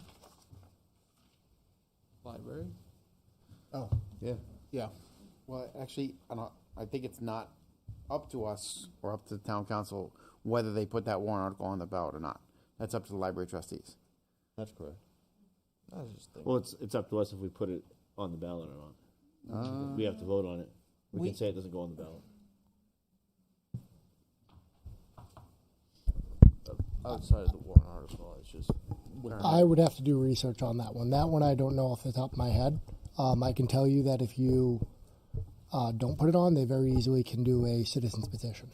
But I don't know if I'd have to do research on whether the trustees can put it on without the council, or if the council can take it off the trustee. I'm not going to pretend like I know that one. I was not speaking to the warrant article. I was speaking to their operating budget. I apologize 20K? for. Yep, the 20K. I apologize for not specifying. Aaron? Did you see something specific in the operating? Yeah. So and Aaron, I'm just gonna go through each of the lines and I'll explain the reasoning for each. Okay. And the reasoning why I came up with that amount. So first it was start for general expenses. It was to reduce it by $1,000. It was just due to the averages. It just I do not believe that it needed to be at $10,000. This was under the for the so general expenses supplies, so $1,000 out of that, so from $10,000 to $9,000. Okay. Next was the office supplies. I'm just reading it verbatim from the budget book and from the line. I didn't create that budget line. There's a lot in there that I disagree with the account names. Like, I think we have a repairs and maintenance, and then a maintenance and repairs. Yes. Oh, good. So from $12,000 down to $10,000, and again, just based off of previous years, not exceeding $10,000. The books and periodical supplies, that was $100,000 down to $90,000, and again, this is from the proposed budget. These reductions were not made based off of the default budget. I did not specify that at the beginning, so that additional $10,000, and my reasoning for that was G-Milks will be fully in place, access to more periodicals, access to more supplies, the furniture and fixtures from $2,500 down to $1,000, so savings of $1,500 there. We'll take our time. I'm sorry. I'm sorry. The furniture was down to what? Down to $1,000. 1,000. I'm sorry. Thank you. And that was all. Okay. So that was within the 20. Yeah, about $20,000. Yeah, a little over 20. Aaron, what would life at the library look like with those? Go ahead. So I have general expenses going to $9,000, office supplies going to $10,000, books and periodicals going to $90,000, and furniture and fixtures going to $1,000. Correct. Was there anything else? That was all. Okay, that's what I had. That gets you to $14,500. Oh, maybe I was missing something, so I guess it wasn't. Sorry. Oh, yep, okay, yep, there's my bad. Another page. So the MGMT services down to 19,000. Management services down to 19,000. This line, it hasn't exceeded this amount. The highest it's gone was in 2023, where it jumped up to 29,000, but in other years it ranged between 7,000 and 17,000. And then where's this? Printing services just down to 4,000. And then travel and mileage down to 0. That line there, I did have a question about now that you're here. The addition of this line and the reasoning for the travel and mileage services line. So there was a discussion at the trustees meeting to that line was increased based on us attending more meetings related to G-Milks. We have board meetings and other subcommittee meetings related to that. But there was also a request from one of the trustees to try to explore homebound delivery service here in town for those patrons that cannot come to the library, and that would be used for that. which is something we have explored. I would like to explore more. I'm just looking at the legalities of what that would look like, but again, that would be a service that would be taking a staff member out of the library for a certain length of time, whatever that looks like, which would, again, is why we needed the increased staffing. So, and that was a request from one of the trustees to explore the option of homebound delivery. Okay. So that was the reason for that increase. Okay. Just a quick question, Justin, on the home. If they do this homebound service, doesn't that open the town up for liability? That was my concern. I mean, doesn't that open us to a lot of liability if that we do that? It potentially could, depending on the answer is yes. If you're taking someone out of the library or out of anywhere, it's increasing liability no matter what it is. If the police officer is driving, the fire driving, it's a liability. How much is a different question, because that then depends on the other aspects of what they're doing, where they're delivering it to, as crazy as that sounds. By that, I mean, are they putting it in their mailbox or are they bringing it to their door? Because from what I've been told, going up the steps increases your liability, so it increases. So all those factors will come into place, as well as what vehicle are they using? Are they using a town vehicle? Are they using a personal vehicle? The short answer is yes. The long answer is I can't tell you how much and if it's significant or not without going into more detail regarding it. I would just ask the trustees know that you need to look into that question too. Of course. Yeah. And so this was just kind of brought up as conversation, and certainly we would explore it. There are also other options where we can do a mail delivery service where we would, and actually another library already does this, where they send materials through the mail, U.S. Postal System, and they get delivery at their home, leaving us obviously out of the picture, but it would include increase expenses regarding postage and other things like that. So there's different ways we can look at that to see what options work best. Obviously, homebound delivery, you're talking liability, you're talking additional staffing, you're talking some additional time outside of the building. Postage, you're talking about materials. For that, postage has gone up like quite frequently all the time. Excuse me. So there's other things we have to look at, and explore. So I don't want to speak for the trustees here, but they can explore those options, and should they determine that the mailing one is better, where it's a bottom line budget, this year we have it in travel and mileage. Next year they can take a look and say, nope, it should be in postage because that's what works best for us. No, that's fair enough. But as long as it's in there, they can utilize it for the need they... I'm just concerned about the liability. Nope, absolutely. It's a good point. Yeah.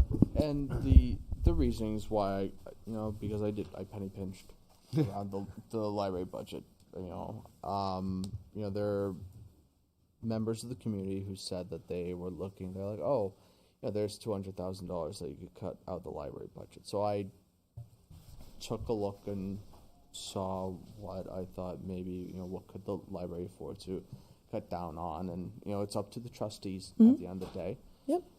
So I it was 10% of that of what taxpayers were saying to me. And again, at the end of the day, it's up to the trustees to make these decisions, or the council to just make a cut to it. And those citizens should go to the trustees, and should go to the council, and should go to the budget committee and email us and let us know what the additional cuts are. But just from my look, just based off of prior years, I thought 20,000, approximately 20,000. I thought that was reasonable. I thought that wasn't going to, it's not going to kill the library. We're not letting go of staff. We're not axing departments or whatnot. But it just tightens the belt just a little bit, and so the taxpayer. Okay. Go ahead. Yeah. So you have the items from Joseph. You have the items from the budget committee. My recommendation: discuss it over the trustees. We have a next meeting on the 16th. If you're able to provide feedback before that to the BudCom and to the council, that's fine. But my recommendation would be come back on the 16th at our next budget hearing. So, workshop. I have a meeting next Monday. On the That's the 9th. That's the 9th. Yeah, we don't have. we don't anything have a on the meeting on the 9th. Chad canceled it last meeting. Oh, okay. On the you're 8th. good. Yeah, he canceled it on the 18th. Welcome. So whenever I told that we had a meeting on the 9th, I apologize. We don't. So we have a trustees meeting this Wednesday, and where I'll be bringing these suggestions to the trustees and allow them to make their decisions at how would they like to go forward. I just have a couple of things. I know it was also brought up to cut the children's librarian position. Is it possible, Justin, and this is just something I'm going to bring back to the trustees, I'm not saying anything as far as decision making, but I want to be able to give them options, that could we do a warrant article similar, if I understood correctly, to the police, where there was 2 warrant articles, one for a full-time children's librarian and one for a part-time, and one would vote out the other depending on how many votes. Is that possible or not? Just so I can bring that info. Similar to the police, what you're saying is you do a full-time children's librarian, and then you do a part-time children's librarian, which becomes null and void should the full-time children's librarian. Right. I believe it is. Okay.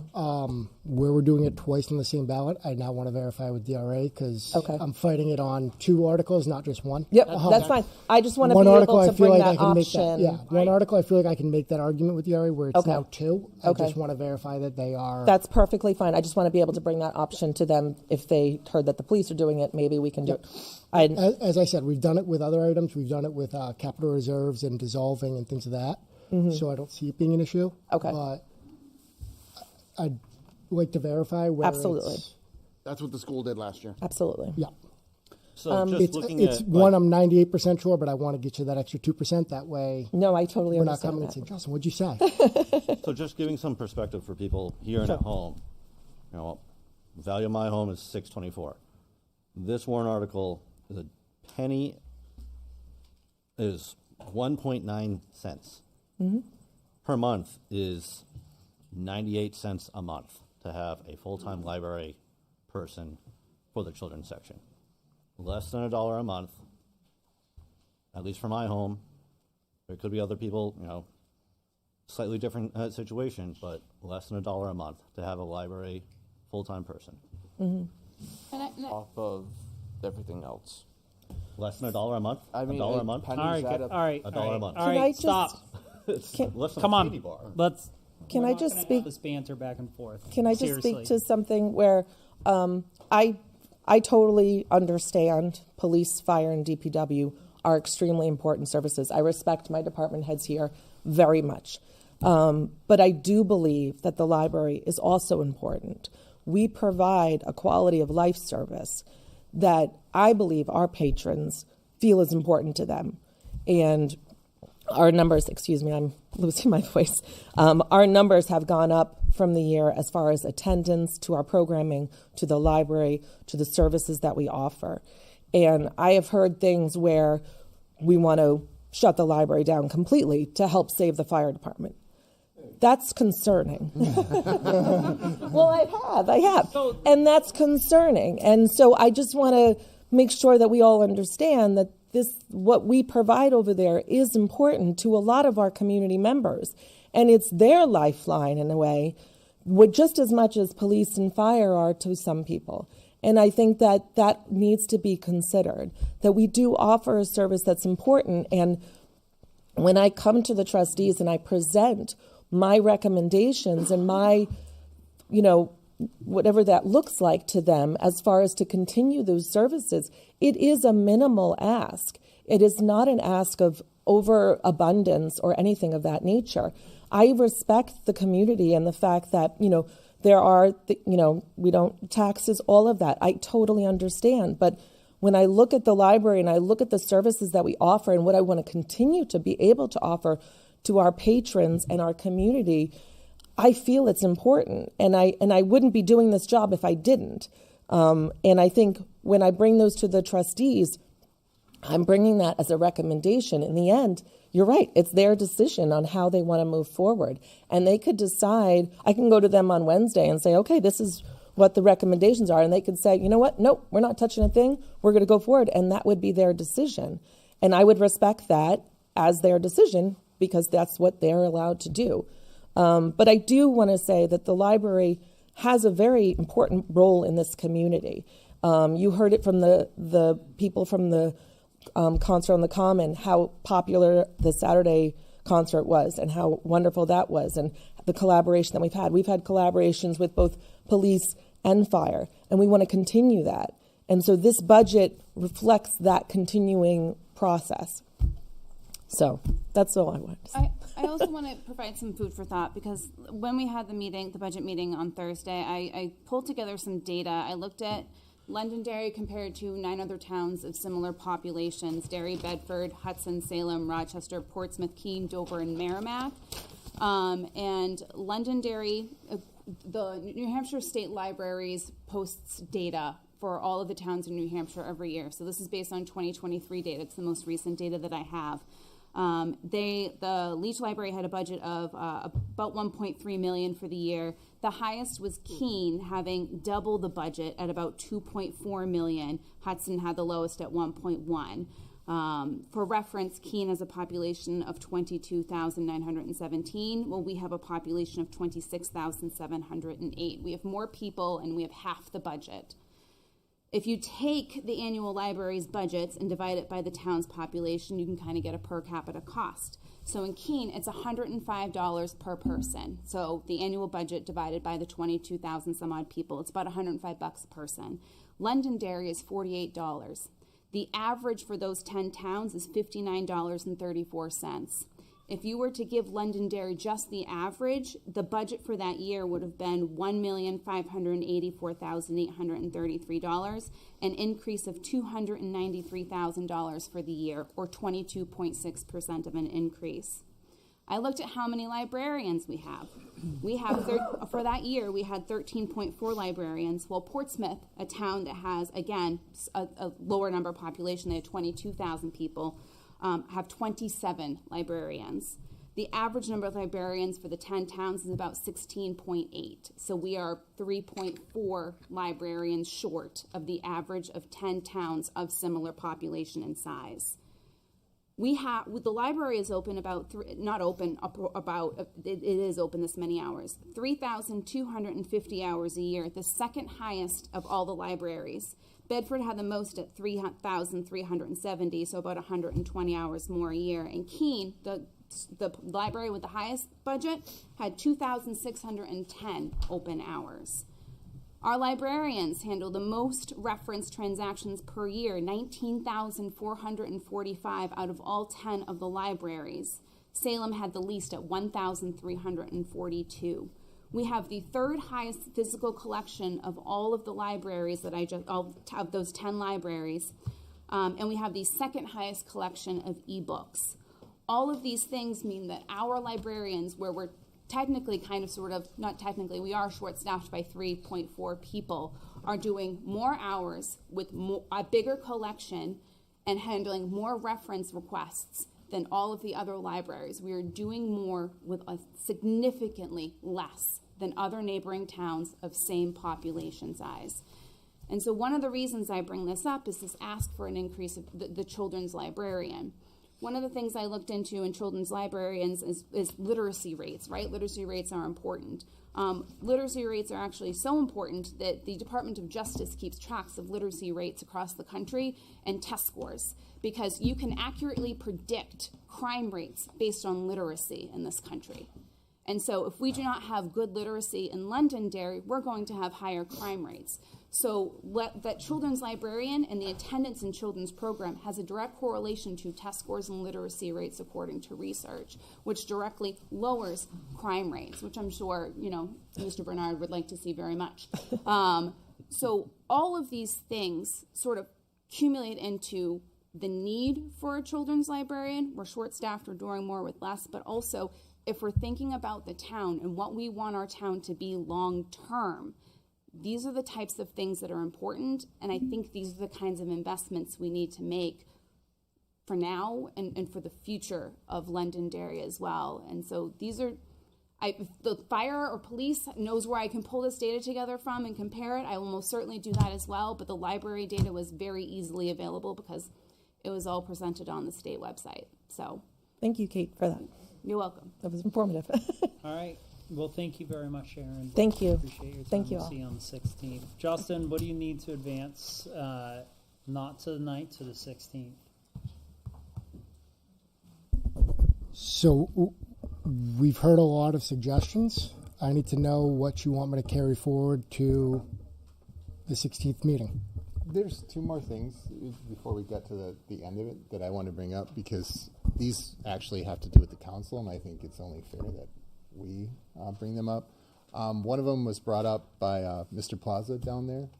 Our attorney fees line is pretty high.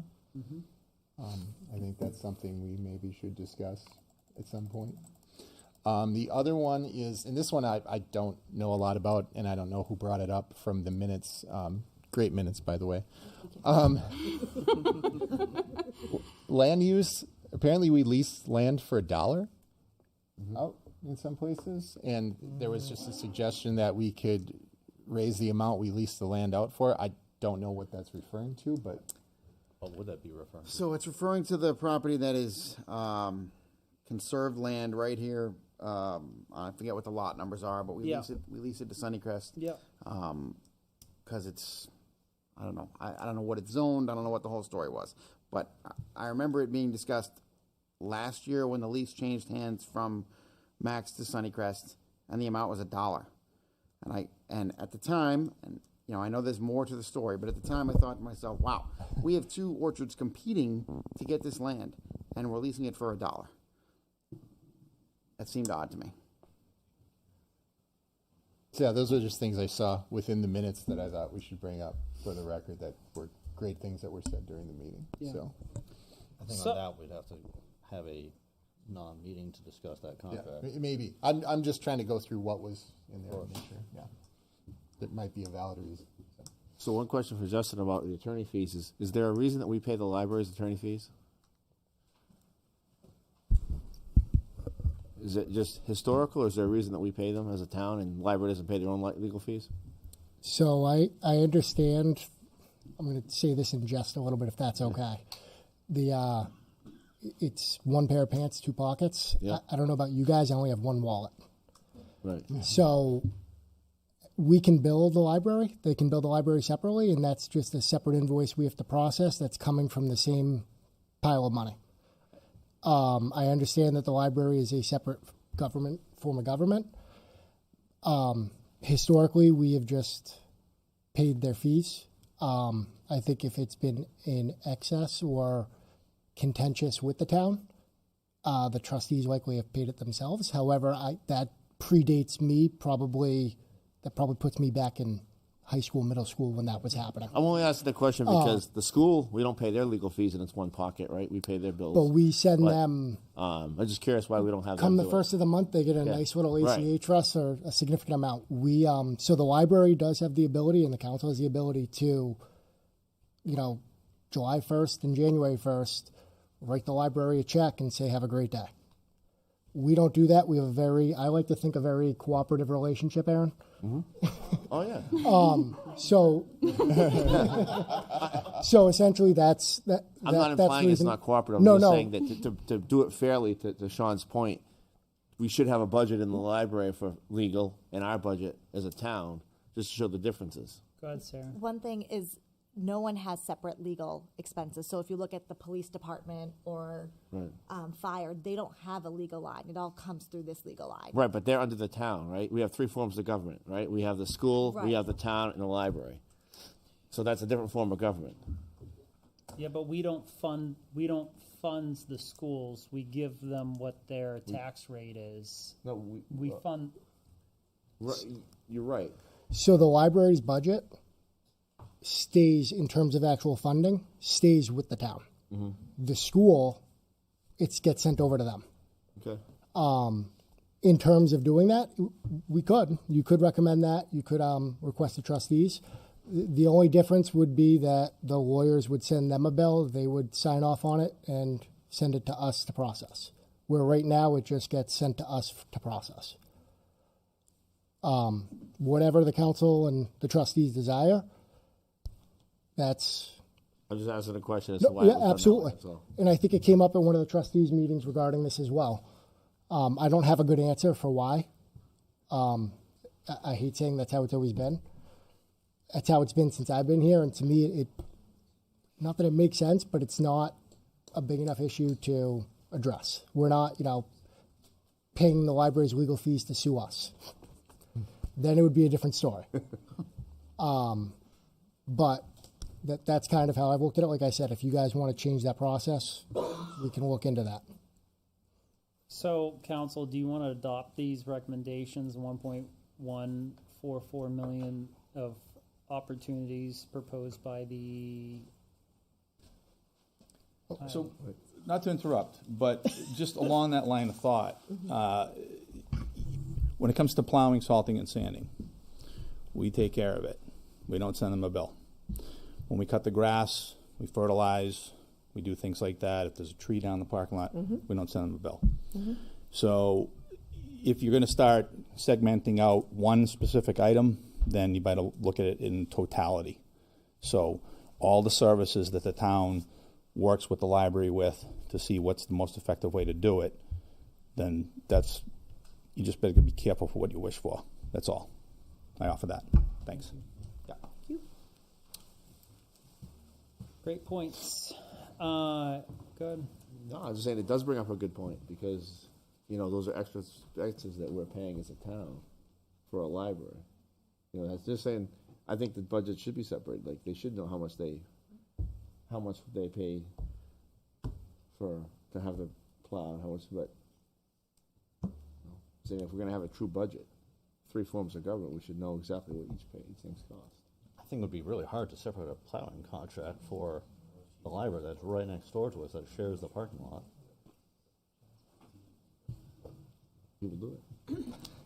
So, for what it's worth, I've always looked at the library as a large department of the town. They share the same tax ID as us. Well, the RSAs state they are a separate form of government. In talking with our auditors, they question that theory, I guess is the best way to put it. Okay. And when it comes to plowing, the town owns the building. That's the other aspect. And it's one where it seems like a great idea in theory, but essentially it's one where we're now tasking additional administrative tasks to end up at the same point. Cost versus benefits. And especially where it doesn't change the tax bill, if that makes sense. It just shifts it to where it is. So instead of general government, it's now in the library. It actually, if you look at it that way, it takes it out of the town's hands. So the library trustees now have control over it instead of you guys. I understand what you're saying with kind of show the full picture, show the real picture, but it's one where now, Dave Plowing is sending a bill to the library and to the town. The library processes the bill, sends it to the town to pay. The town processes the bill, sends it to pay. So essentially, we're duplicating the work for minimal gain, and we're actually losing some of the appropriation that we have control over. Like I said, I've worked very well with the library. If they wanted to during that budget freeze, they could have said no, based on what the RSAs are with the trustees, but they assisted us and said, no, we'll help out. Just my own 2 cents on that. I understand where you're coming from with that, and it makes sense, but I'm just asking a question. It's one where it's duplicating efforts. And It I'm could not also be sure. the other end where if you completely separate them off, it could, on some of these items, cost more in the end compared to town services taking care of them. I'm just going to let you all know, we do this to an extent already. I get a sewer bill from 268B Mammoth Road, or A, to the fire department, which I then have to turn around and DocuSign to my 2 friends here and send back over.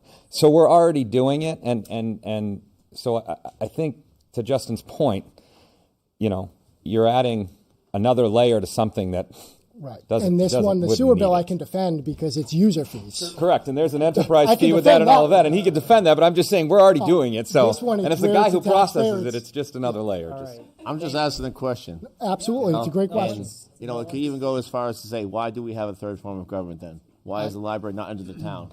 Let's go that far and ask that question. Why is library separate? If we're paying Maybe a half the state legislator should put an RSA. I'm just- Thank you for saying that, Sean, because that was going to be my comment. All right, so to reel things back in. So a lot of great conversation, a lot of great work, and look, it wasn't easy to come up with that those opportunities presented by the BudCom. You know, again, back to reading lips, there was a lot of discussion, and I know it's not your fault. Okay. But there was a lot of discussion revolving like, hey, what are opportunities? What are ways? You know, you came up with some great conversation points. I think what I believe I heard Justin say is, all right, you know, council, what do you want? What do you want the going forward? I'll speak up. I think we should adopt what you guys presented for the police. I think we should do 2 and then put the second one on there. I think that's an excellent suggestion. I think we should adopt that. Let the town decide if they want to. I mean, people are telling me they want to, but maybe they'll go for 1. I think we should do that. I'm full support of that. I agree with that. Again, the other stuff for me personally, 1 of 5 tonight, 4. You know, looking at the benefits of the community services grant, looking at the benefits from Old Home Day, DPW safety, library. To me, these are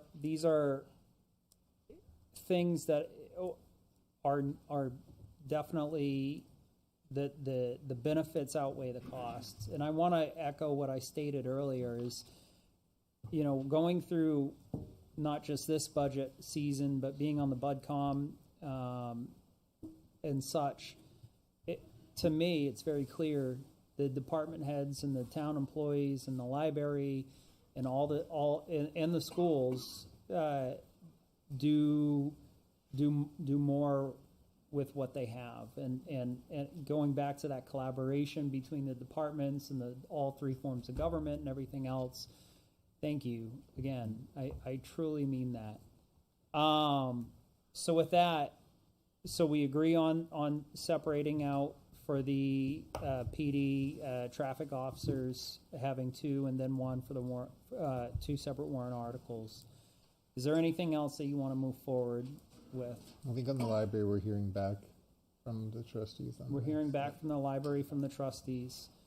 Anything else? And I don't see a need to cut a lot of the items that were presented, as a lot of them are public safety and or, as you had said, carry a bigger benefit to the town than a cost. Right. And, you know, to mimic what, you know, the fire department stated, it's hard, it's nearly impossible to speculate what things are going to be 18 months from now. And, you know, to Sean's point, you know, there are contingencies. What if this happened? Are we still able to fund, and we're not just going to not show up? No one tonight, I didn't hear anyone tonight say, hey, we're going to cut staff, because I've heard a lot of phone calls like, hey, you know, speaking to you know, our first responders, hey, is my job secure? Am I going to get cut? Is there town staff that's going to get cut? I didn't hear that once tonight.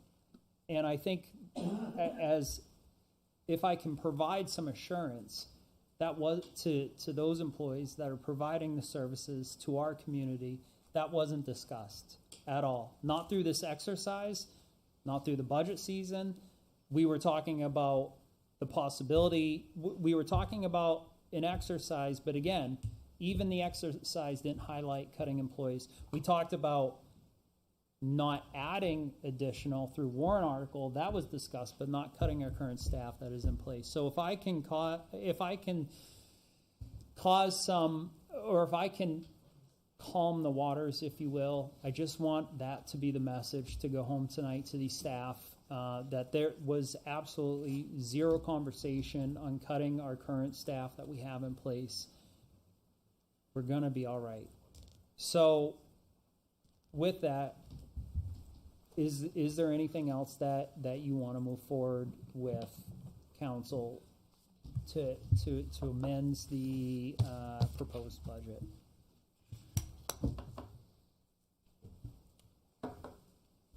All right. Not this time. Seeing none, so the only thing is separating out that warrant article for the PD.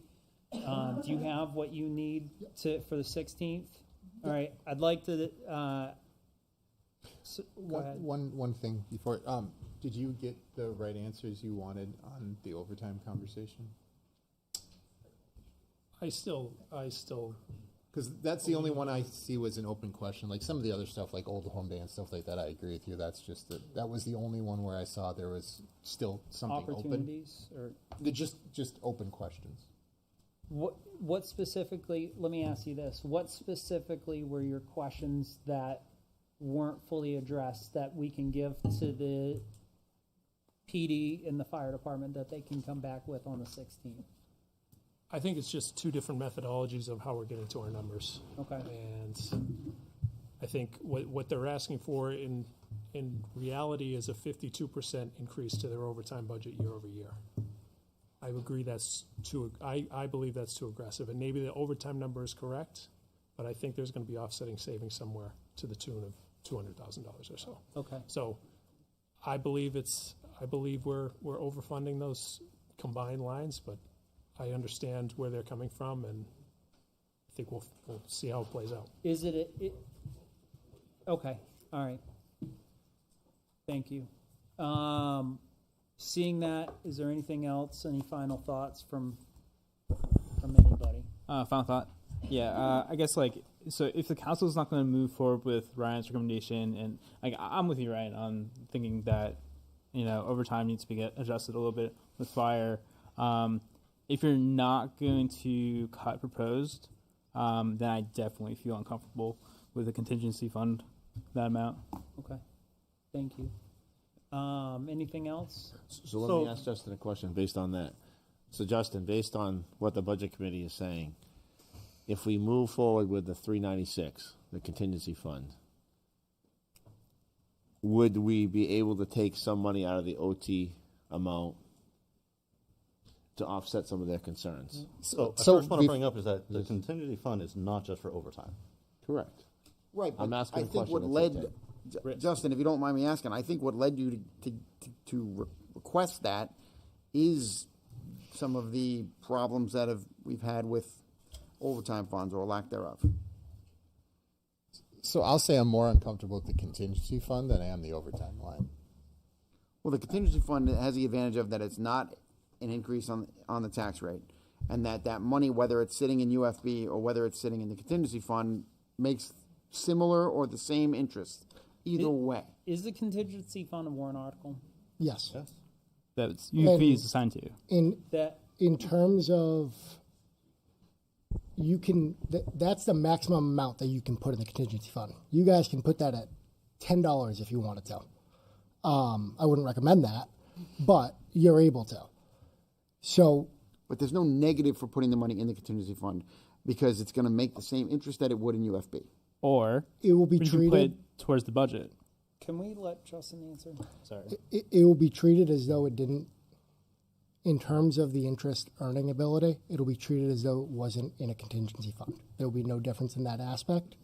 The essential difference is come year end, you asked, what happens if we have these giant things happen? We have that to draw on. We can go to the council and request to draw on that. And the only way that it can be touched is with approval from the council. And also, to your point, that you could put it towards the budget, this contingency fund is coming from your undesignated fund balance, so it's not increasing your tax rate. It's not about the increasing the tax rate, though. It's the undesignated fund balance is real money, and I get it generates interest. If we have that big a concern, I'd actually rather have it go to the budget lines then have some other fund that we have to have some other mechanism, because we have mechanisms to handle this. We have mechanisms to handle the contingencies. If we really are that worried, I would rather have it almost see it in the lines where the fire chiefs and the police chiefs can manage that money rather than us manage that money and have them to come to us every time they need something. Like, I just don't want to get in that scenario where I just got 2 meeting invites from both chiefs trying to spend this $396 already.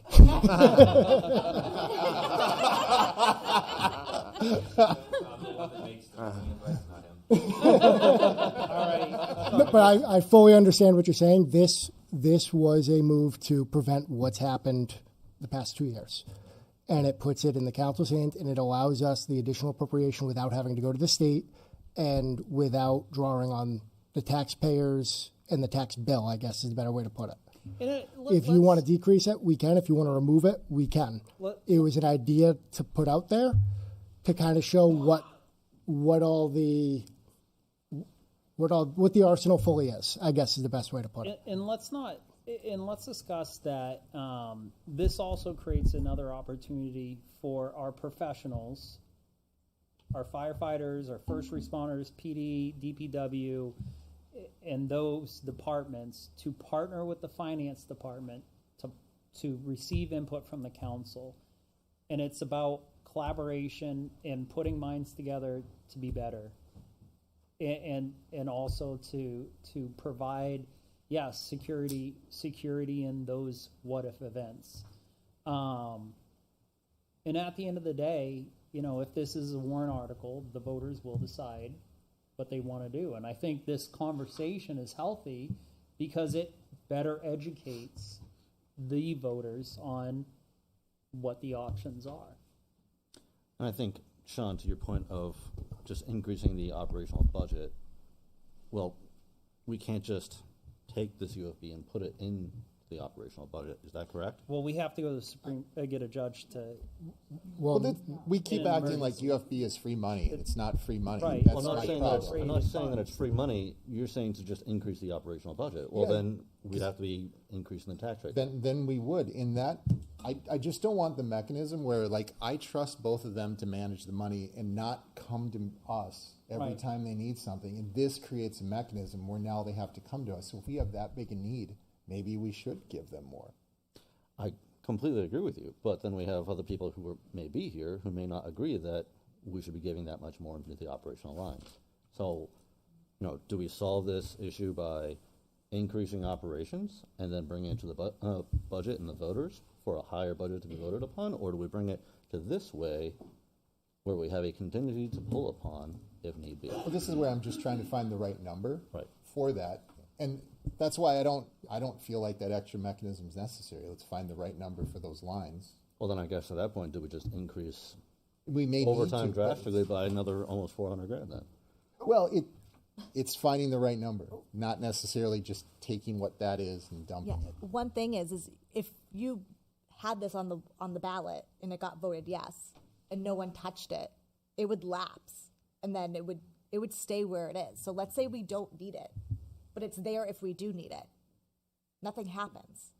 It's still in undesignated fund balance. It's only there if we need it. Mm-hmm. So if they have budgets and nothing happens, and the budget that was passed provides for all that, then you could go the year and not touch it. But if something happens and you need it, it is there. I guess I have to think about it some more.